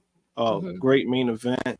And I think the right guy won in that situation. And number 1, Gabe Kidd and Shingo. I actually watched that match because I heard a lot of people talk about it, and I was like, you know what? Let me go watch this match, and it was worth it. It was a fucking banger. Absolutely agree with you there. Best of the week, worst of the week. It's pretty simple for me. It is our current AEW American champion, MJF, is the best of the week because of him using the international title gimmick for the American title, and he got Britt Baker suspended. Therefore, worst of the week is Britt Baker. So that's my best and worst of the week. Oh Josh, my God, I can't. Yeah, best and worst of the week, Josh. For me, best of the week, I'm gonna go with Shane McMahon. Everybody talking about him. That's a good, I like that. He got in the news, and I'll go with Shane McMahon. And the worst of the week, Britt Baker. That's hands down. Hands down, for sure. For sure. Krssi? Best of the week, I'm going to give it to Tiffany. She got a new belt. She got her briefcase. She got a new belt, briefcase, got a little strap on it. It's cute. Worst is Britt Baker, for sure.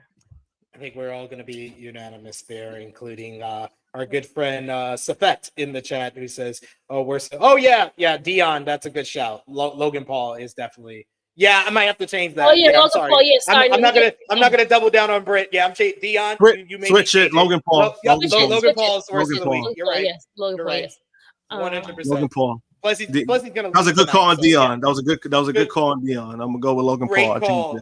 Great call, Dion. You changed the whole panel's choice. All right, let's end it off. Rapid fire predictions for tonight. SummerSlam, the biggest party of the summer. We got 6 title matches, 2 preview, and 1 major grudge match for the Intercontinental Championship. Sami Zayn will defend against Braun Breaker. I said it at Money in the Bank. I will say it here again. Braun Breaker must be crowned.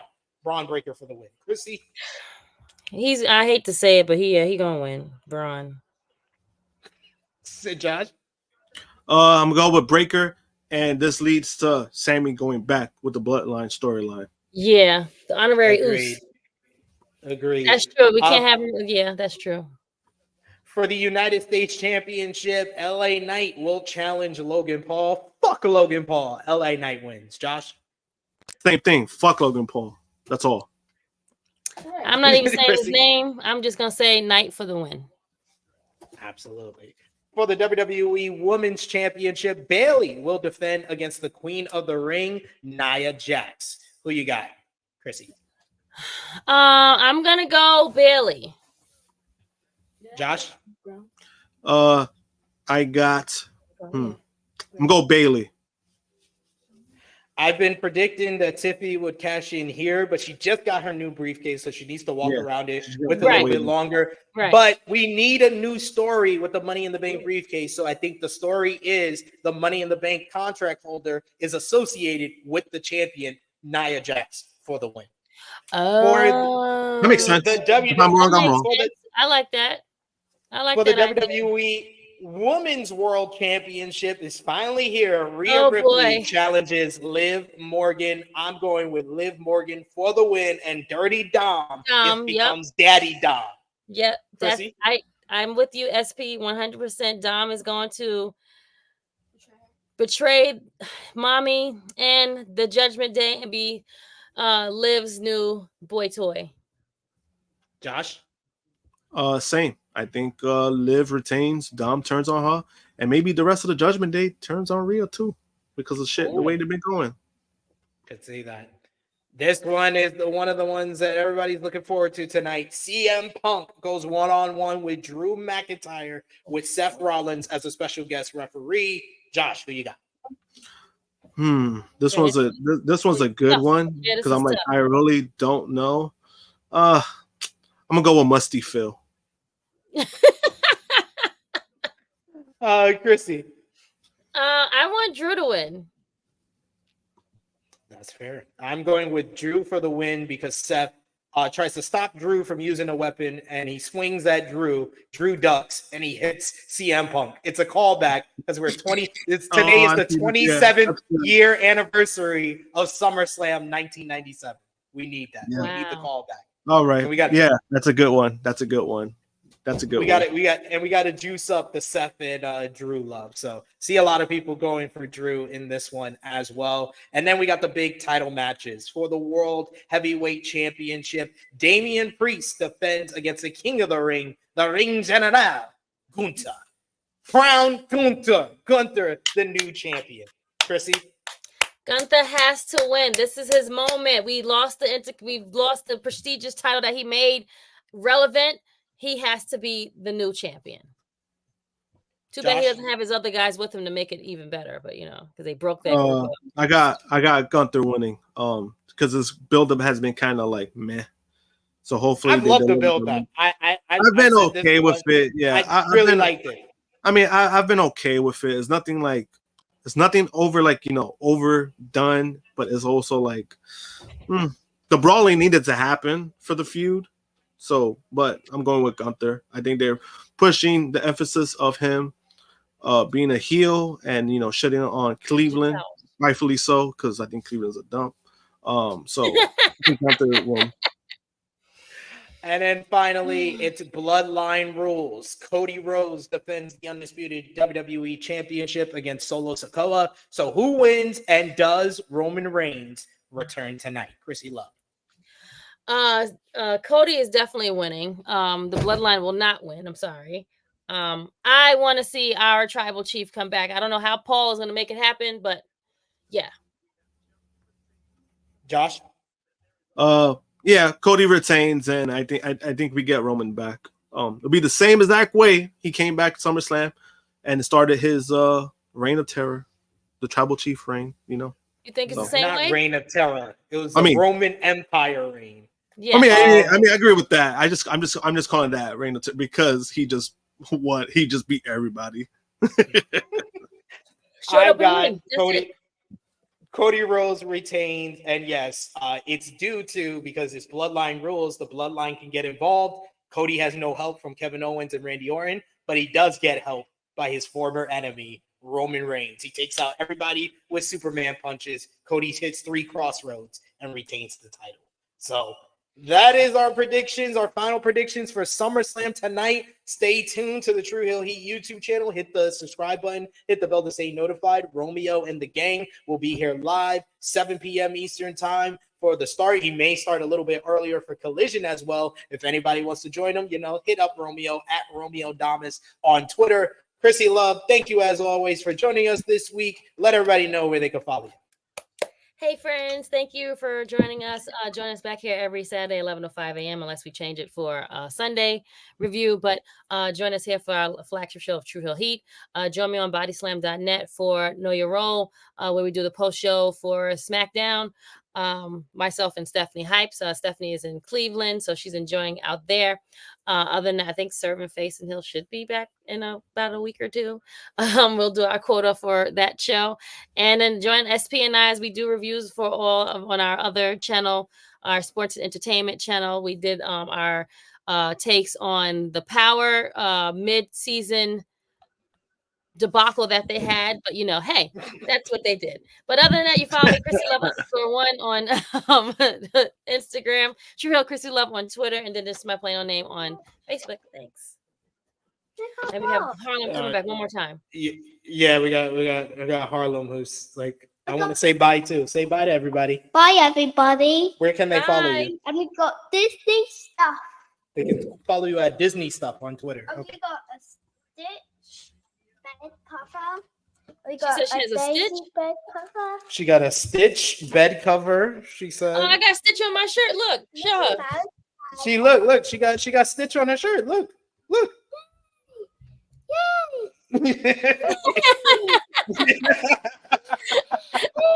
Yay!